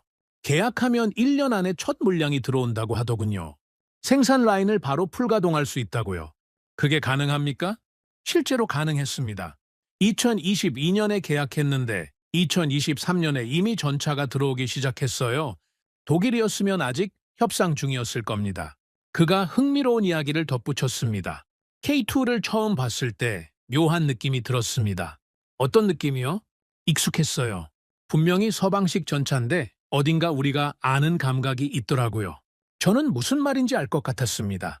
동유럽 감각 말입니까? 네. 폴란드군은 수십 년간 소련제, 러시아제 장비를 운용해왔거든요. T-72의 특성을 우리만큼 잘 아는 나라도 드물어요. 그래서 K2를 봤을 때 느낌이 왔습니다. 이건 서방 전차인데 우리한테 익숙한 뭔가가 들어있다. 불곰 사업 때문이겠죠. 그가 고개를 끄덕였습니다. 나중에 알았어요. 한국이 1990년대에 러시아 장비를 들여와서 분석했다는 거요. K2에 그 영향이 들어있는 거더군요. 자동장 전장치 개념이라든가 기동성 설계라든가. 그가 웃었습니다. 아이러니하죠. 러시아를 막기 위해 전차를 사는데 그 전차에 러시아 기술의 흔적이 들어있다니. 저는 쓴웃음을 지었습니다. 역사의 장난이죠. 장난치고는 꽤 효과적이에요. 우리 조종수들이 K2에 빨리 적응하더라고요. 완전히 낯선 장비가 아니니까 어딘가 손에 익는 느낌이 있대요. 가격 이야기도 나왔습니다. K2가 레오파르트보다 싸지 않습니까? 제가 물었습니다. 20에서 30% 정도 저렴합니다. 하지만 그게 결정적인 요인은 아니었어요. 그럼 뭐가요? 패키지요. 그가 설명했습니다. 한국은 전차만 파는 게 아닙니다. 훈련, 정비, 부품 공급, 기술 이전까지 통합 패키지로 제공해요. 우리가 따로 알아볼 필요가 없어요. 한국이 다 해주거든요. 그게 큰 차이입니까? 엄청난 차이죠. 무기를 사는 건 시작일 뿐이에요. 그걸 운용하고 유지하는 게 진짜 문제거든요. 부품이 안 오면 장비가 서고, 정비 인력이 없으면 고장나고, 훈련이 안 되면 제대로 못 써요. 그가 목소리를 낮췄습니다. 한국 사람들은 그걸 알더라고요. 무기만 팔면 끝이 아니라는 걸요. 그래서 처음부터 전체 패키지를 제안했어요. 우리 입장에서는 그게 훨씬 편했습니다. 저는 그의 이야기를 들으면서 한 가지를 깨달았습니다. 한국이 파는 건 단순히 철덩어리가 아니었습니다. 전쟁을 지속하는 능력을 파는 거였죠. 우크라이나 전쟁이 그 가치를 증명했습니다. 전쟁은 성능이 아니라 지속력이 이긴다는 걸 세계가 목격했거든요. 아무리 좋은 무기도 부품이 없으면 고철이고 정비할 사람이 없으면 폐기물입니다. 독일은 완벽한 무기를 만들지만 느립니다. 생산 라인이 제한적이고 관료주의가 심하죠. 미국은 강력한 무기를 만들지만 비싸고 정치적 제약이 많습니다. 한국은 충분히 좋은 무기를 빠르게 대량으로 만들 수 있습니다. 그리고 운용까지 책임지죠. 전쟁이 코앞에 닥친 나라에게 뭐가 더 필요하겠습니까? 폴란드만이 아니었습니다. 2023년 저는 노르웨이 오슬로에서 열린 북유럽 방산 세미나에 참석했습니다. 거기서 노르웨이 육군 관계자를 만났죠. 노르웨이도 K9 자주포를 도입한 나라였습니다. K9 만족하십니까? 제가 물었습니다. 매우요. 그가 대답했습니다. 노르웨이 지형에서 잘 작동합니까? 산악지대가 많지 않습니까? 그게 포인트예요. 우리가 K9을 선택한 이유 중 하나가 한국 지형이거든요. 무슨 말씀이시죠? 한국도 산이 많잖아요. 70%가 산악지대라면서요. 그런 환경에서 개발된 장비니까 우리 지형에도 맞을 거라고 봤습니다. 실제로 그렇더군요. 그가 덧붙였습니다. 그리고 한국 사람들이 우리 요구사항에 유연하게 대응했어요. 이런 부분을 수정해달라, 저런 기능을 추가해달라, 그런 요청을 하면 진지하게 검토하더라고요. 큰 방산업체들은 자기 방식을 고집하는 경향이 있는데 한국은 달랐습니다. 고객 맞춤형이군요. 네? 그게 인상적이었어요. 우리를 파트너로 대하더라고요. 그냥 물건 팔고 끝내는 게 아니라 저는 점점 더 큰 그림이 보이기 시작했습니다. 한국 방산의 성공은 우연이 아니었습니다. 몇 가지 요소가 맞아떨어진 결과였죠. 첫째, 기술력. 불곰 사업으로 씨앗을 얻고 수십 년간 갈고 닦아서 세계 수준에 도달했습니다. 둘째, 생산 능력. 북한과 대치하면서 항상 전시 체제를 유지해온 덕분에 다른 나라들이 평화의 배당금을 누리며 군수 산업을 축소할 때도 한국은 생산 라인을 유지했습니다. 셋째, 대응력. 고객이 원하는 걸 듣고 맞춰주는 유연함이 있었습니다. 넷째, 타이밍. 우크라이나 전쟁으로 전 세계가 급하게 무장을 강화해야 하는 상황에서 한국만이 그 수요를 즉시 충족시킬 수 있었습니다. 모든 조건이 한국에게 유리하게 맞아떨어진 거죠. 2024년 저는 모스크바에서 열린 비공개 세미나에 초청받았습니다. 러시아 퇴역 군인들과 방산 관계자들이 모이는 자리였죠. 분위기가 무거웠습니다. 세미나가 끝난 뒤 뒷풀이 자리에서 한 퇴역 장성과 대화를 나눴습니다. 그는 소련 시절부터 기갑 부대에서 복무한 사람이었습니다. 우크라이나 상황 어떻게 보십니까? 제가 조심스럽게 물었습니다. 그가 한숨을 내쉬었습니다. 참담하죠. TV에서 우리 전차가 불타는 걸 매일 봅니다. 내가 타던 전차들이에요. 내가 훈련시킨 부대들이 저 안에 있을 수도 있고. 원인이 뭐라고 보십니까? 한두 가지가 아니죠. 전술, 보급, 지휘, 장비 상태 다 문제예요. 하지만 그가 말끝을 흐렸습니다. 하지만 근본적으로는 우리가 30년간 투자를 안 했습니다. 소련 붕괴 이후로 연구 개발이 거의 멈췄어요. 새 전차를 만들어도 양산을 못하고 양산해도 부대에 제대로 배치를 못하고 돈이 없었으니까요. 그가 보드카를 마셨습니다.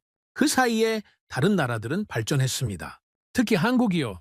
저는 귀가 솔깃해졌습니다. 한국을 주목하고 계셨습니까? 안 할 수가 없죠. 그가 쓴웃음을 지었습니다. 폴란드가 한국 전차를 1000대 샀다는 뉴스 보셨죠? 그거 보고 우리 쪽 사람들이 뭐라고 했는지 아십니까? 뭐라고요? 우리가 빚 대신 넘긴 기술이 결국 우리를 겨누고 있다고요. 그가 고개를 저었습니다.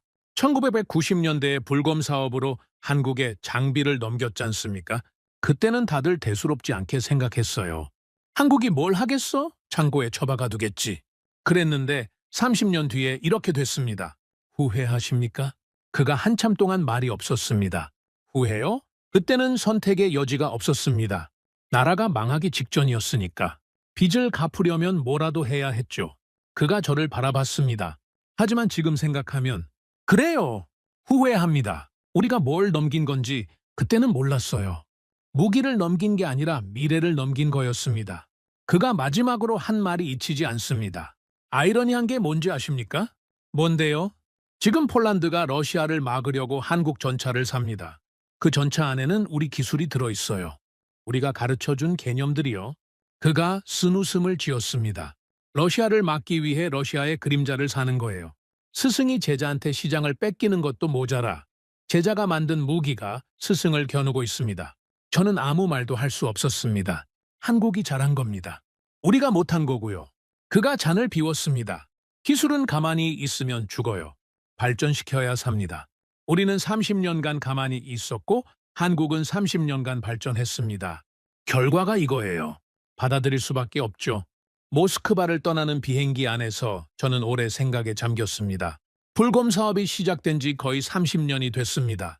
1996년 부산항에서 컨테이너가 열린 그날부터 지금까지 역사는 아무도 예상 못한 방향으로 흘러왔죠.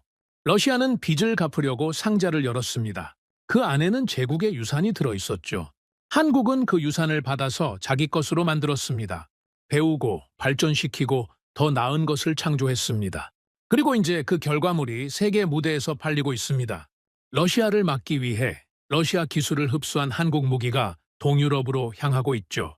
역사의 수레바퀴는 이렇게 돌아갑니다. 예측할 수 없는 방향으로, 때로는 잔인할 정도로 아이러니하게. 하지만 이야기는 여기서 끝이 아닙니다. 한국의 부상은 새로운 긴장을 만들어내고 있었거든요. 러시아는 한국을 어떻게 바라보고 있을까요? 그리고 30년 전의 협정문이 지금 어떤 의미를 갖게 됐을까요? 2024년 여름, 저는 이상한 점을 발견했습니다. 러시아의 외교적 행태를 분석하다가요. 우크라이나 전쟁이 시작된 이후로 러시아는 서방 국가들에게 극도로 공격적이었습니다. 핵 위협을 들먹이고 경제 제재에 보복하고 외교관을 추방하고 거칠 게 없었죠.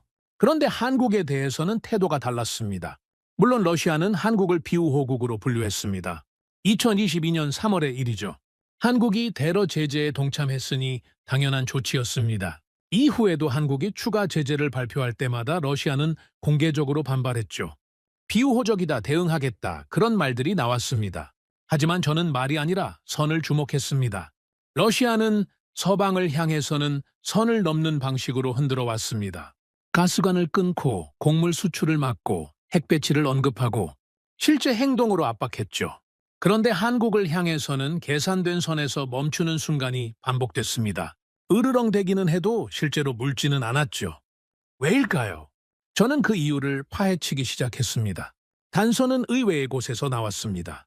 2024년 가을, 저는 헬싱키에서 열린 유럽 안보협력기구 관련 세미나에 참석했습니다. 거기서 러시아 외교 분야를 오래 연구해온 핀란드 학자를 만났죠. 세미나가 끝난 뒤 커피를 마시며 이야기를 나눴습니다. 러시아가 한국에 유독 조심스러운 것 같은데 어떻게 보십니까? 제가 물었습니다.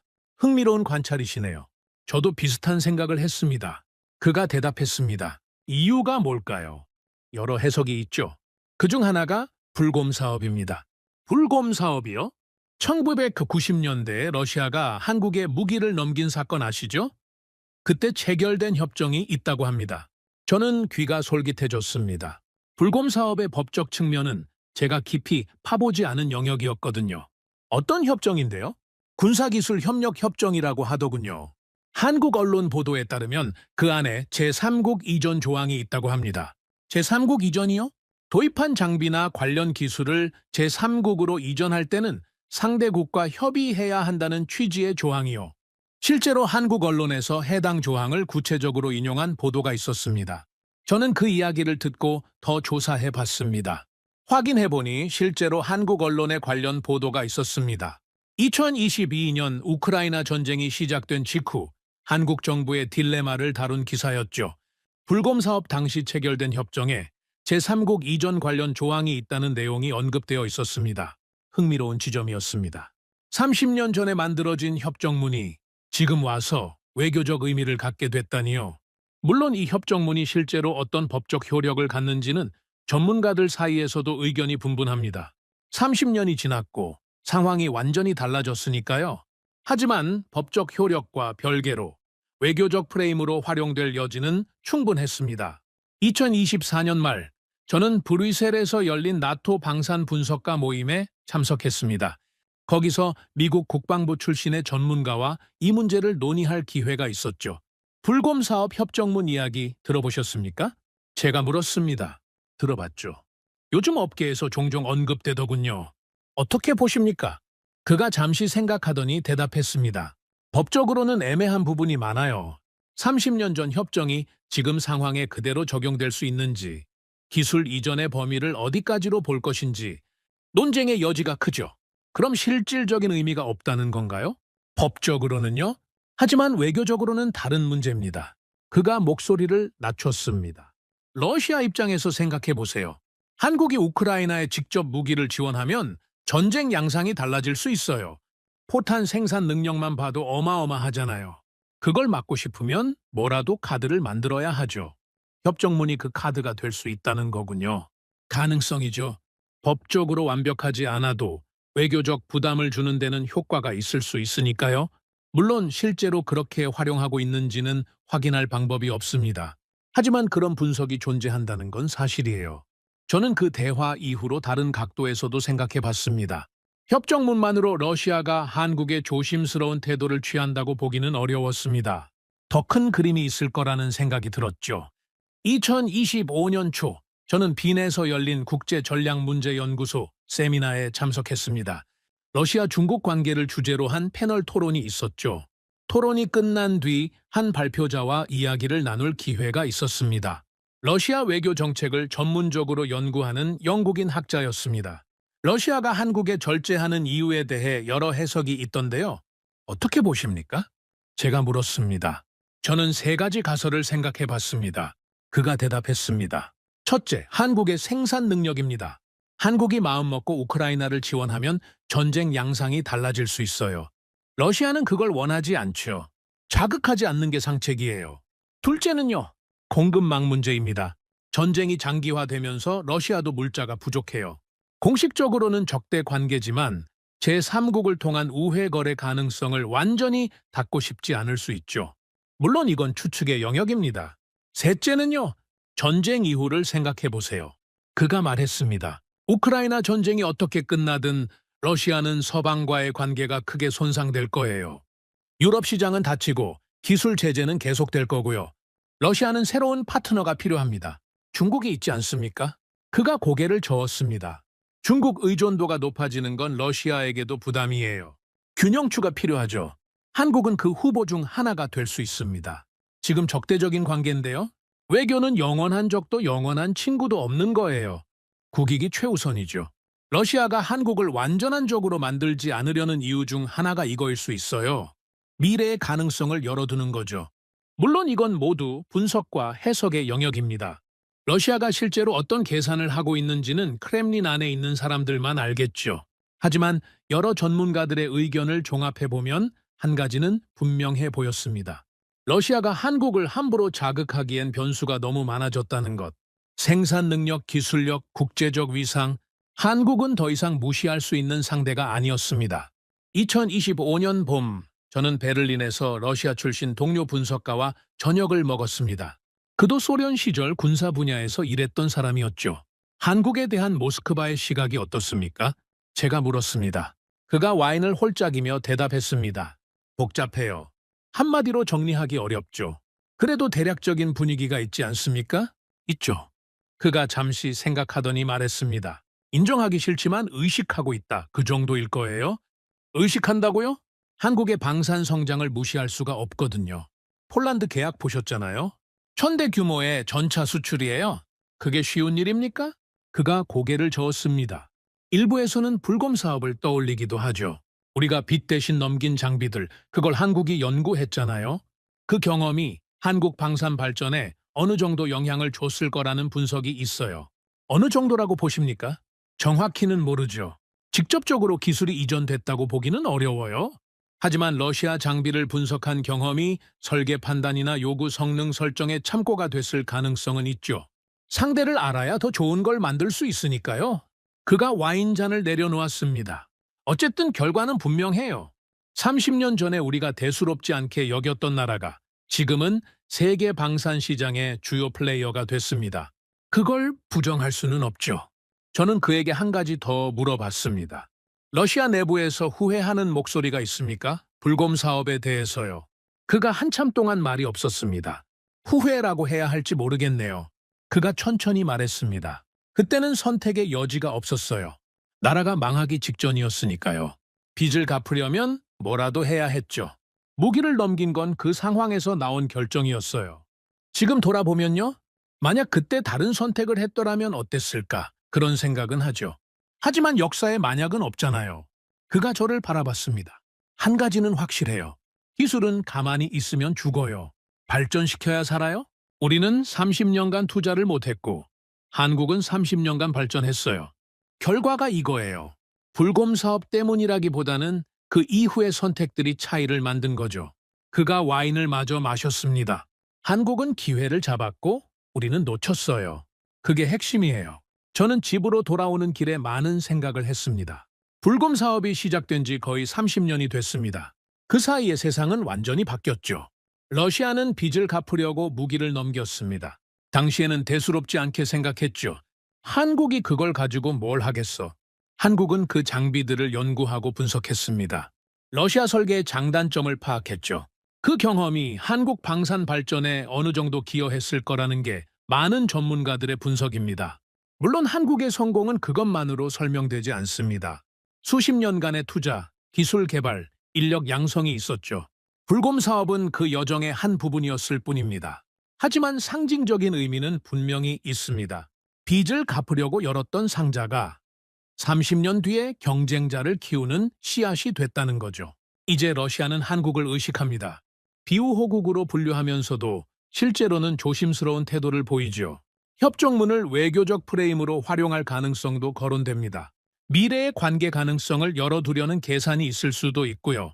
역사의 수레바퀴는 참 묘하게 돌아갑니다. 한국은 더 이상 무기를 사다 쓰기만 하는 나라가 아닙니다. 무기를 만들어 파는 나라가 됐죠. 그리고 그 무기들이 동유럽으로 향하고 있습니다.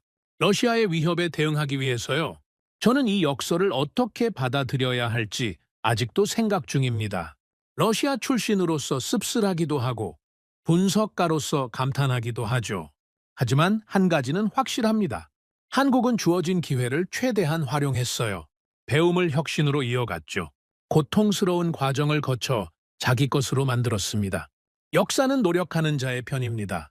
한국이 그걸 증명했죠. 그리고 러시아는 그 결과를 마주하고 있습니다. 30년 전의 결정이 어떤 나비 효과를 가져왔는지 지금에서야 선명하게 보이기 시작한 거죠. 2025년 여름, 저는 흥미로운 현상을 목격했습니다. 세계 각국의 방산 컨퍼런스에 참석할 때마다 한국 이야기가 나왔거든요. 유럽에서도, 중동에서도, 아시아에서도 주제가 뭐든 간에 어느 순간 한국이 언급됐습니다. 그런데 더 흥미로운 건 따로 있었습니다. 한국은 말을 아끼고 있었습니다. 우크라이나 전쟁에 대해서도, 러시아와의 관계에 대해서도, 중국 문제에 대해서도 공식적인 입장 외에는 별다른 언급이 없었죠. 그런데도 모든 강대국들이 한국을 계산에 넣고 있었습니다. 움직이지 않는데 판을 흔드는 나라, 침묵하는데 모두가 신경 쓰는 나라. 저는 그 역설이 궁금해졌습니다. 2025년 가을, 워싱턴에서 열린 국제전략연구소 세미나에 참석했습니다. 인도태평양 안보를 주제로 한 패널 토론이었죠. 토론이 끝난 뒤 미국 국무부 출신의 전직 관료와 이야기를 나눌 기회가 있었습니다. 그는 동아시아 정책을 오래 담당했던 사람이었죠. 요즘 워싱턴에서 한국을 어떻게 보고 있습니까? 제가 물었습니다. 복잡하게 보고 있죠. 그가 대답했습니다. 복잡하다니요? 한국이 중요해졌거든요. 예전과는 차원이 달라요. 그가 커피를 홀짝였습니다. 10년 전만 해도 한국은 동맹국 중 하나였어요. 중요하긴 하지만 일본이나 유럽에 비하면 우선순위가 낮았죠. 북한 문제가 불거질 때나 주목받는 정도였어요. 지금은 다릅니까? 완전히요. 한국이 방산 강국이 되면서 계산이 달라졌어요. 그가 목소리를 낮췄습니다. 솔직히 말하면 미국 입장에서 한국의 방산 성장은 양날의 검이에요. 어떤 의미에서요? 한편으로는 좋죠. 동맹국이 강해지는 거니까요. 러시아나 중국을 견제하는 데 도움이 돼요. 폴란드 같은 나라들이 한국 무기를 사면 미국이 직접 공급하지 않아도 나토 전력이 강화되는 거잖아요. 다른 한편으로는요? 경쟁자가 생긴 거예요. 미국 방산업체들 입장에서는 시장을 뺏기는 거거든요. 폴란드가 한국 전차를 1000대 사면 그만큼 미국 전차 판매가 줄어드는 거잖아요. 그가 어깨를 으쓱했습니다. 워싱턴에서는 두 가지 시각이 공존해요. 동맹 강화 측면에서 환영하는 목소리와 산업 경쟁 측면에서 우려하는 목소리가요. 한국이 커질수록 이 긴장이 더 복잡해질 거예요. 저는 그에게 한 가지 더 물어봤습니다. 한국의 침묵에 대해서는 어떻게 보십니까? 침묵이요? 우크라이나 문제에서 한국은 직접적인 무기 지원을 자제하고 있잖아요. 미국 입장에서는 답답하지 않습니까? 그가 잠시 생각하더니 대답했습니다. 답답한 면이 있죠. 한국이 나서면 상황이 달라질 수 있으니까요. 포탄 생산 능력만 봐도 엄청나잖아요. 그런데도 압박하지 않습니까? 쉽지 않아요. 그가 고개를 저었습니다. 한국에는 한국 나름의 사정이 있거든요. 북한 문제, 중국과의 관계, 러시아와의 역사적 연결고리까지 미국이 일방적으로 밀어붙이기 어려운 요소들이 많아요. 결국 한국의 선택을 기다리는 거군요. 어느 정도는요. 물론 뒤에서 협의는 계속하고 있겠죠. 하지만 공개적으로 압박하기는 조심스러워요. 한국을 밀어붙였다가 역효과가 나면 곤란하니까요. 그가 커피잔을 내려놓았습니다. 아이러니한 상황이에요. 한국이 가만히 있는데 미국이 한국 눈치를 보는 거죠. 10년 전에는 상상도 못했을 일이에요. 미국만 그런 게 아니었습니다. 2025년 겨울, 저는 베이징에서 열린 아시아 안보 포럼에 참석했습니다. 중국 측 학자들과 교류할 기회가 있었죠. 공식 세션이 끝난 뒤 만찬장에서 중국 국제관계학원의 교수와 대화를 나눴습니다. 그는 한반도 문제를 전문적으로 연구하는 사람이었습니다. 중국에서 한국 방산의 성장을 어떻게 보고 있습니까? 제가 조심스럽게 물었습니다. 주목하고 있죠. 그가 대답했습니다. 어떤 측면에서요? 여러 측면이 있어요. 그가 차를 마시며 말했습니다. 첫째, 한국 무기가 어디로 가는지가 중요해요. 폴란드나 노르웨이는 상관없어요. 유럽 문제니까요. 하지만 아시아 태평양 지역에서 한국 무기가 확산되면 이야기가 달라지죠. 구체적으로 어떤 우려가 있습니까? 예를 들어 호주요. 호주가 한국 무기를 도입하면 그건 중국 입장에서 불편한 거예요. 지역 내 군비 균형에 영향을 주니까요. 그가 목소리를 낮췄습니다. 둘째, 한국의 기술 수준이에요. 솔직히 인정해야 할 게 있어요. 한국 방산 기술이 빠르게 성장했어요. 일부 분야에서는 중국과 경쟁할 수준이 됐죠. 중국이 한국을 경쟁자로 보고 있다는 건가요? 경쟁자라기보다는 변수라고 해야 할까요? 그가 신중하게 말을 골랐습니다. 한국은 미국 동맹이에요. 하지만 동시에 중국과도 경제적으로 깊이 연결되어 있죠. 한국이 어느 쪽으로 기우느냐에 따라 지역 구도가 달라질 수 있어요. 그래서 주목하는 거예요. 저는 한 가지 더 물어봤습니다. 한국이 러시아와의 관계에서 보이는 태도에 대해서는 어떻게 보십니까? 그가 흥미롭다는 표정을 지었습니다. 그것도 지켜보고 있어요. 어떤 점에서요? 한국이 러시아 제재에 동참하면서도 직접적인 무기 지원은 자제하고 있잖아요. 그 균형이 흥미로워요. 그가 설명했습니다. 중국 입장에서는 한국의 그 태도가 나쁘지 않아요. 한국이 전면적으로 러시아와 적대하면 지역 긴장이 높아지거든요. 한국이 어느 정도 거리를 유지하는 게 중국에게도 부담이 덜해요. 한국의 침묵이 중국에게도 유리하다는 건가요? 유리하다기보다는 불확실성을 줄여준다고 해야 할까요? 한국이 어떻게 움직일지 모르는 상황보다는 예측 가능한 범위 내에 있는 게 낫죠. 그가 찻잔을 내려놓았습니다.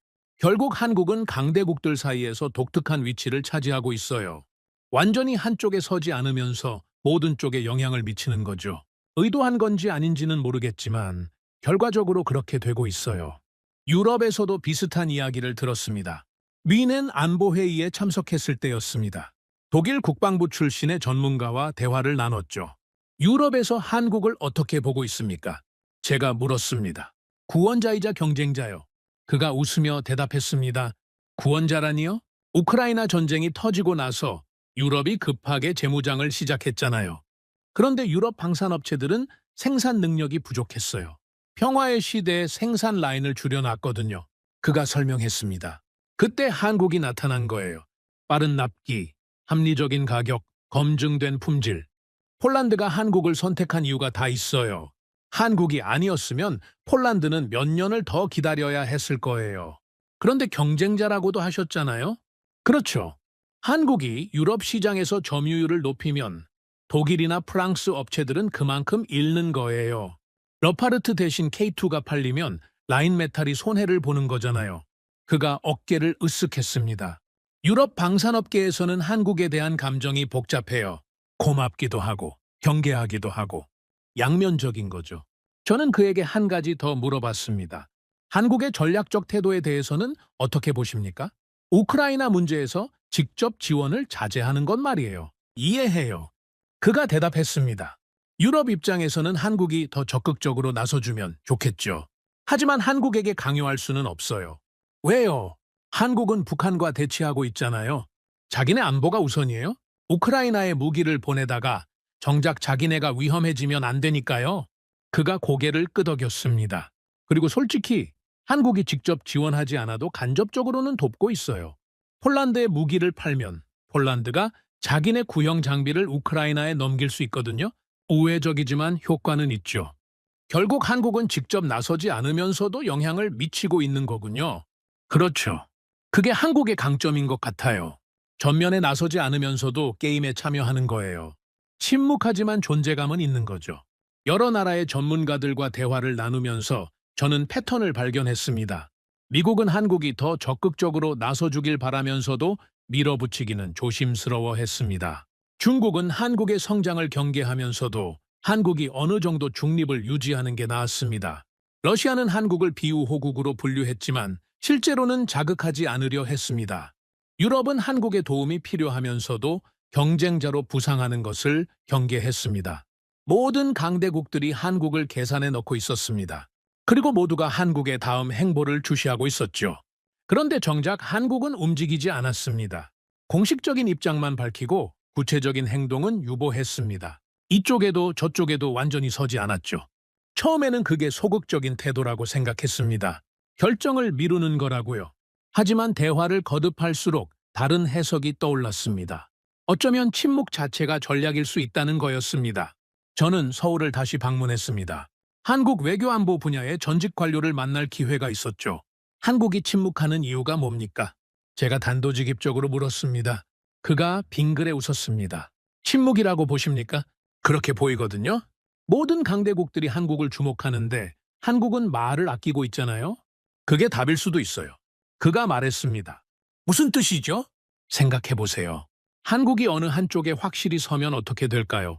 그가 설명했습니다. 미국 편에 완전히 서면 중국과 러시아가 적대적으로 나올 거예요. 중국 쪽으로 기울면 미국과의 동맹이 흔들리겠죠. 어느 쪽이든 손해가 커요. 그래서 중간에 서 있는 겁니까? 중간이라기보다는 선택을 유보하고 있는 거죠. 상황을 지켜보면서 최적의 타이밍을 기다리는 거예요. 그가 차를 마셨습니다. 그리고 재미있는 건 한국이 움직이지 않는 것 자체가 영향력이 된다는 거예요. 어떻게요? 모든 강대국들이 한국의 선택을 기다리고 있잖아요. 한국이 어디로 갈지 모르니까 다들 한국을 자극하지 않으려고 조심해요. 미국도 중국도 러시아도요. 그가 웃었습니다. 움직이지 않는 게 힘이 되는 거예요. 모든 가능성을 열어두면서 모든 쪽에 영향을 미치는 거죠. 저는 그 말을 듣고 많은 생각이 들었습니다. 한국의 침묵은 소극적인 게 아니었습니다. 계산된 거였죠. 작은 나라가 강대국들 사이에서 살아남는 방법. 어느 한쪽에 올인하지 않으면서 모든 쪽에 필요한 존재로 남는 것. 한국은 그 게임을 하고 있었습니다. 방산 강국이 됨으로써 카드를 손에 쥐었고 그 카드를 쉽게 내려놓지 않음으로써 가치를 유지하고 있었죠. 한국이 의도적으로 그렇게 하고 있다고 보십니까? 제가 물었습니다. 의도라고 해야 할지 본능이라고 해야 할지 모르겠네요. 그가 대답했습니다. 한국은 역사적으로 강대국들 사이에서 시달려 왔어요. 그 경험이 DNA에 새겨져 있죠. 약할 때는 당했지만 강해지면 어떻게 해야 하는지도 배웠어요. 어떻게 해야 하는 건데요? 섣불리 움직이지 않는 거예요. 필요 이상으로 적을 만들지 않는 거죠. 힘이 생겼다고 휘두르면 반발을 사요. 힘을 갖고 있되 함부로 쓰지 않는 게 더 효과적이에요. 그가 저를 바라봤습니다. 지금 한국이 딱 그렇게 하고 있어요. 방산 강국이 됐지만 그 힘을 과시하지 않아요. 침묵하면서 모든 가능성을 열어두고 있죠.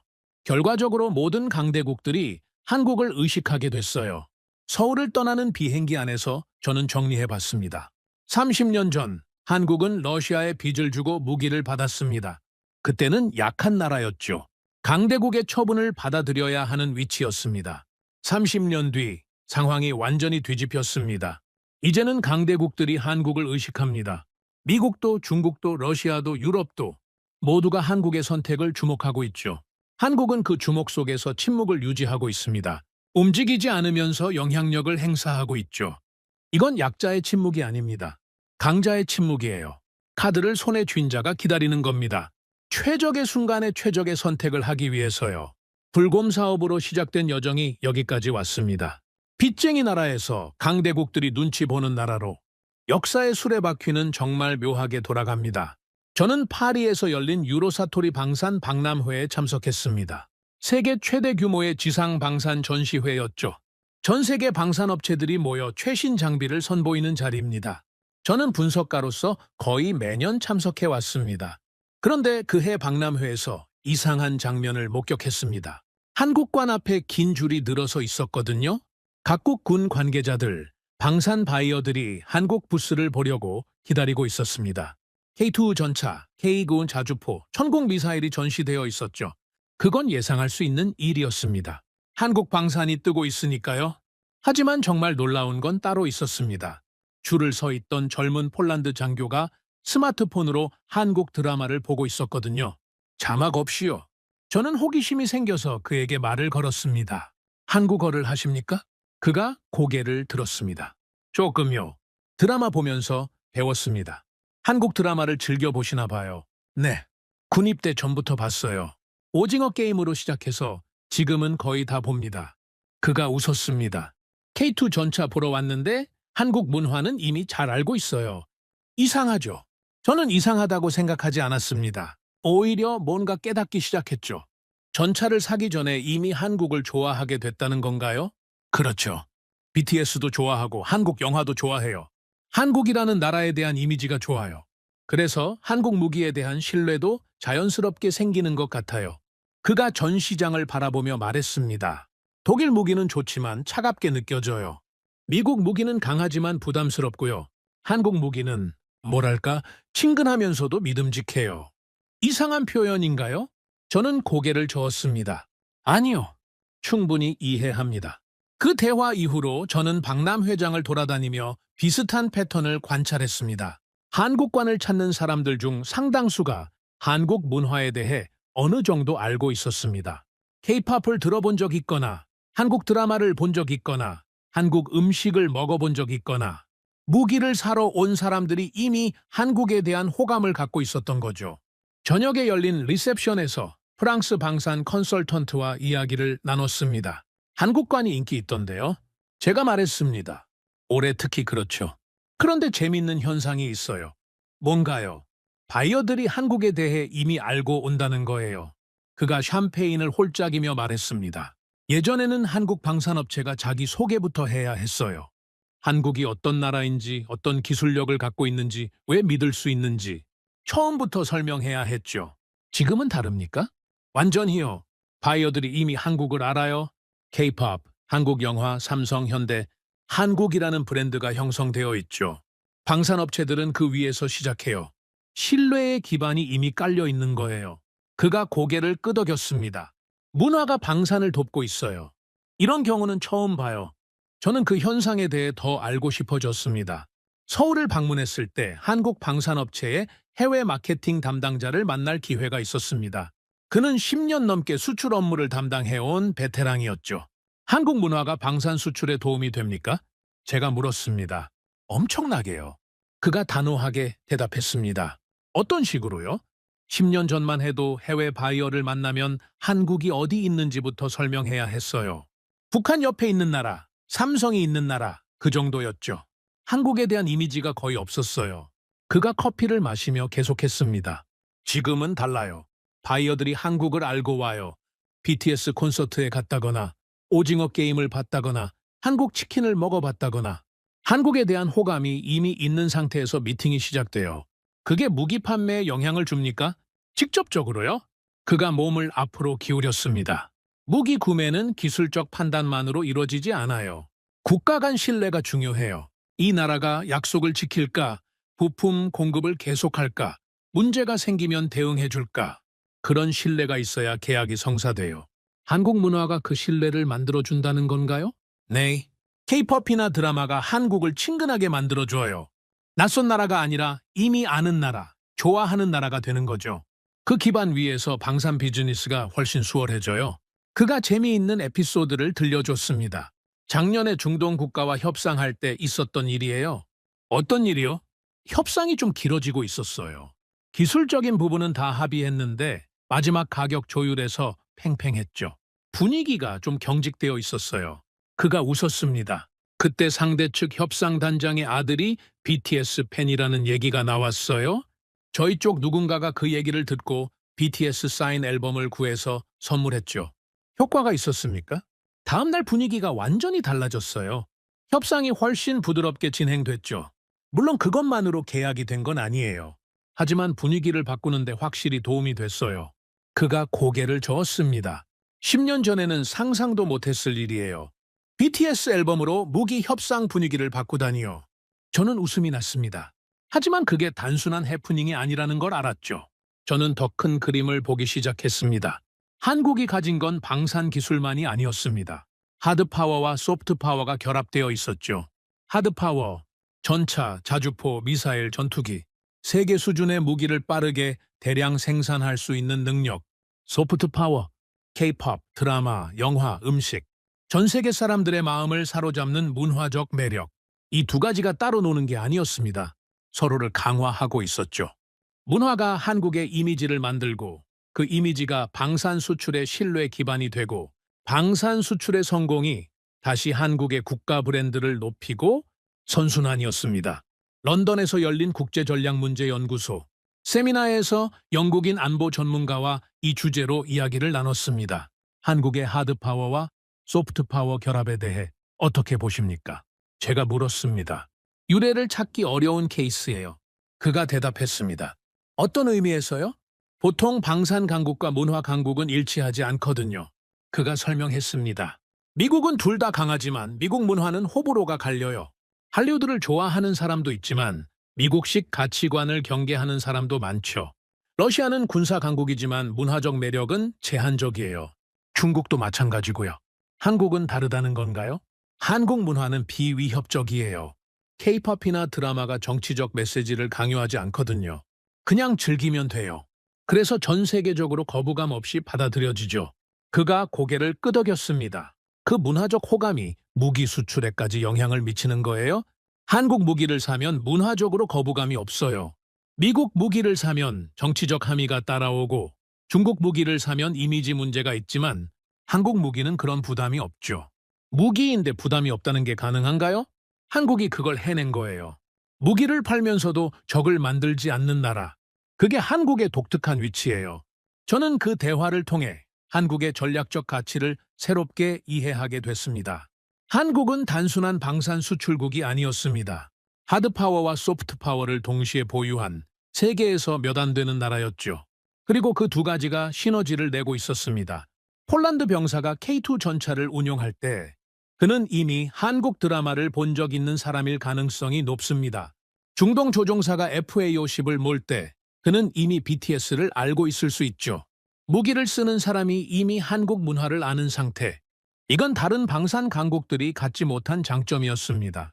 독일 무기는 뛰어나지만 독일 문화가 전 세계 젊은이들을 사로잡고 있지는 않습니다. 미국 무기는 강력하지만 미국에 대한 감정은 복잡하죠. 러시아 무기는 검증됐지만 러시아의 이미지는 최근 크게 손상됐습니다. 한국은 그 틈새를 파고들었습니다. 기술적으로 뛰어나고 가격이 합리적이고 납기가 빠르고 게다가 문화적으로 친근한 나라. 완벽한 조합이었습니다. 2027년 초 저는 불곰 사업에 대한 책을 쓰기로 결심했습니다. 30년간 추적해온 이야기를 정리하고 싶었거든요. 1996년 부산항에서 시작된 여정이 어디까지 왔는지 기록하고 싶었습니다. 책을 쓰면서 저는 전체의 그림을 조망해봤습니다. 1996년 러시아는 빚을 갚으려고 무기를 넘겼습니다. T-80U 전차, BMP-3 보병 전투차, 대공미사일, 대전차 미사일. 당시 러시아 지상군의 핵심 장비들이었죠. 러시아는 대수롭지 않게 생각했습니다. 한국이 이걸 가지고 뭘 하겠어? 창고에 처박아 두겠지? 하지만 한국은 달랐습니다. 장비를 받자마자 분해하고 분석하기 시작했죠. 볼트 하나까지 연구했습니다. 왜 이렇게 만들었는지, 어떤 철학이 담겨 있는지 파고들었습니다. 고통스러운 과정이었습니다. 찜통 같은 장갑차에서 병사들이 쓰러지고 오역된 매뉴얼 때문에 정비가 엉망이 되고 부품이 없어서 장비를 돌려막기 해야 했죠. 하지만 그 고통이 기술이 됐습니다. 러시아 설계의 장단점을 이해하게 됐고 그 경험을 바탕으로 한국만의 무기를 개발했습니다. K2 전차, K-21 보병 전투차, 형용 미사일, 신공 미사일. 어느 것도 러시아 무기의 복제품이 아니었습니다. 영감을 받았지만 완전히 다른 창작물이었죠. 그리고 30년이 지난 지금 한국은 세계 방산 시장의 주요 플레이어가 됐습니다. 폴란드가, 노르웨이가, 호주가, 중동이 한국 무기를 사들이고 있습니다. 러시아를 막기 위해 러시아 기술을 연구한 한국의 무기가 동유럽으로 향하고 있죠. 역사의 아이러니입니다. 저는 책의 마지막 장을 쓰면서 한국이라는 나라에 대해 생각했습니다. 한국은 특별한 나라입니다. 지정학적으로 최악의 위치에 있죠. 북쪽에는 핵을 가진 적대국, 주변에는 강대국들. 역사적으로 수없이 침략당하고 짓밟혔습니다. 하지만 한국은 살아남았습니다. 살아남는 것을 넘어서 번영했죠. 전쟁의 폐허에서 시작해 세계 10위권 경제 대국이 됐습니다. 기술 강국이 됐고 문화 강국이 됐고 이제는 방산 강국이 됐습니다. 어떻게 가능했을까요? 저는 불곰 사업을 연구하면서 힌트를 얻었습니다. 한국은 주어진 것을 최대한 활용하는 나라입니다. 불리한 상황에서도 기회를 찾아내고 그 기회를 끝까지 쥐어짜는 나라죠. 러시아가 빚 대신 무기를 넘겼을 때 다른 나라였으면 그냥 창고에 넣어뒀을 수도 있습니다. 하지만 한국은 그걸 배움의 기회로 삼았죠. 분해하고 분석하고 이해하고 발전시켰습니다. 고통스러운 과정을 회피하지 않았습니다. 정면으로 부딪혔죠. 찜통 같은 장갑차 안에서 쓰러지면서도 배웠고 오역된 매뉴얼을 붙들고 밤새 연구했습니다. 그 고통이 축적되어 기술이 됐고 기술이 축적되어 경쟁력이 됐습니다. 저는 러시아 출신입니다. 소련에서 태어나 소련의 붕괴를 목격했고 러시아의 쇠퇴를 지켜봤습니다. 한때 세계를 두렵게 만들었던 제국이 무너지는 것을 봤죠. 불곰 사업은 그 붕괴의 상징 중 하나였습니다. 빚을 갚지 못해 무기를 넘겨야 했던 치욕적인 기억이죠. 하지만 이제 저는 다르게 봅니다. 러시아가 잘못한 건 무기를 넘긴 게 아닙니다. 그 이후 30년간 발전하지 못한 게 문제였죠. 한국은 발전했습니다. 러시아는 멈춰 있었고요. 기술은 가만히 있으면 죽습니다. 발전시켜야 삽니다. 한국은 그 원칙을 충실히 따랐고 러시아는 그러지 못했습니다.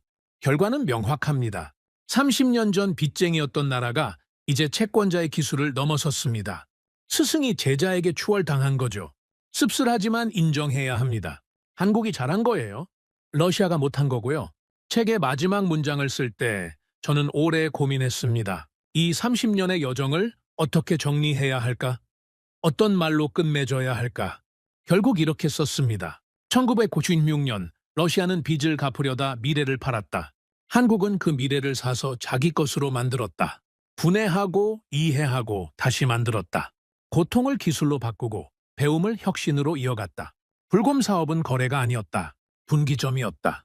러시아에게는 쇠퇴의 시작점이 됐고 한국에게는 도약의 발판이 됐다. 이제 불곰은 끝났다. 30년 전의 빚은 청산됐다. 하지만 이야기는 끝나지 않았다. 한국은 여전히 달리고 있다. 어디까지 갈지는 아무도 모른다. 한 가지는 확실하다. 이제 한국의 시간이다. 책을 탈고한 날 밤, 저는 베를린 아파트 창가에 서서 밤하늘을 바라봤습니다. 40년 넘게 무기를 분석해왔습니다. 수많은 전차와 미사일과 장갑차를 연구했죠.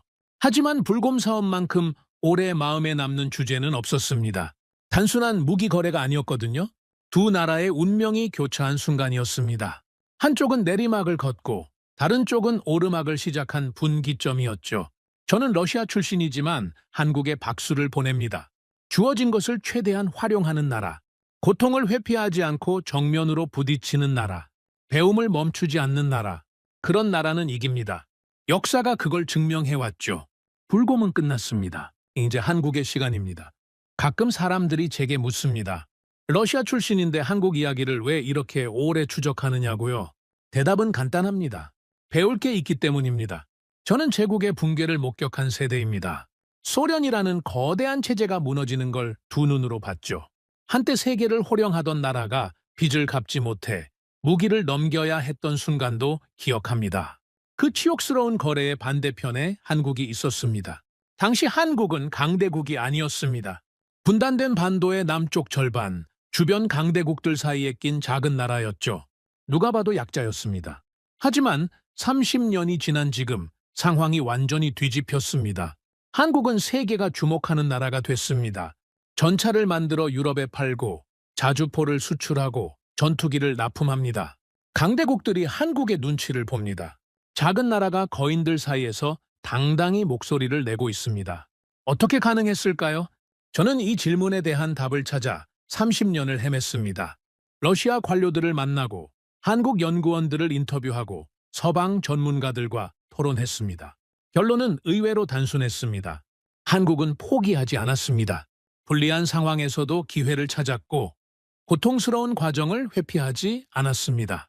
찜통 같은 장갑차 안에서 쓰러지면서도 배웠고 부품이 없어서 장비를 돌려막기 하면서도 구조를 익혔습니다.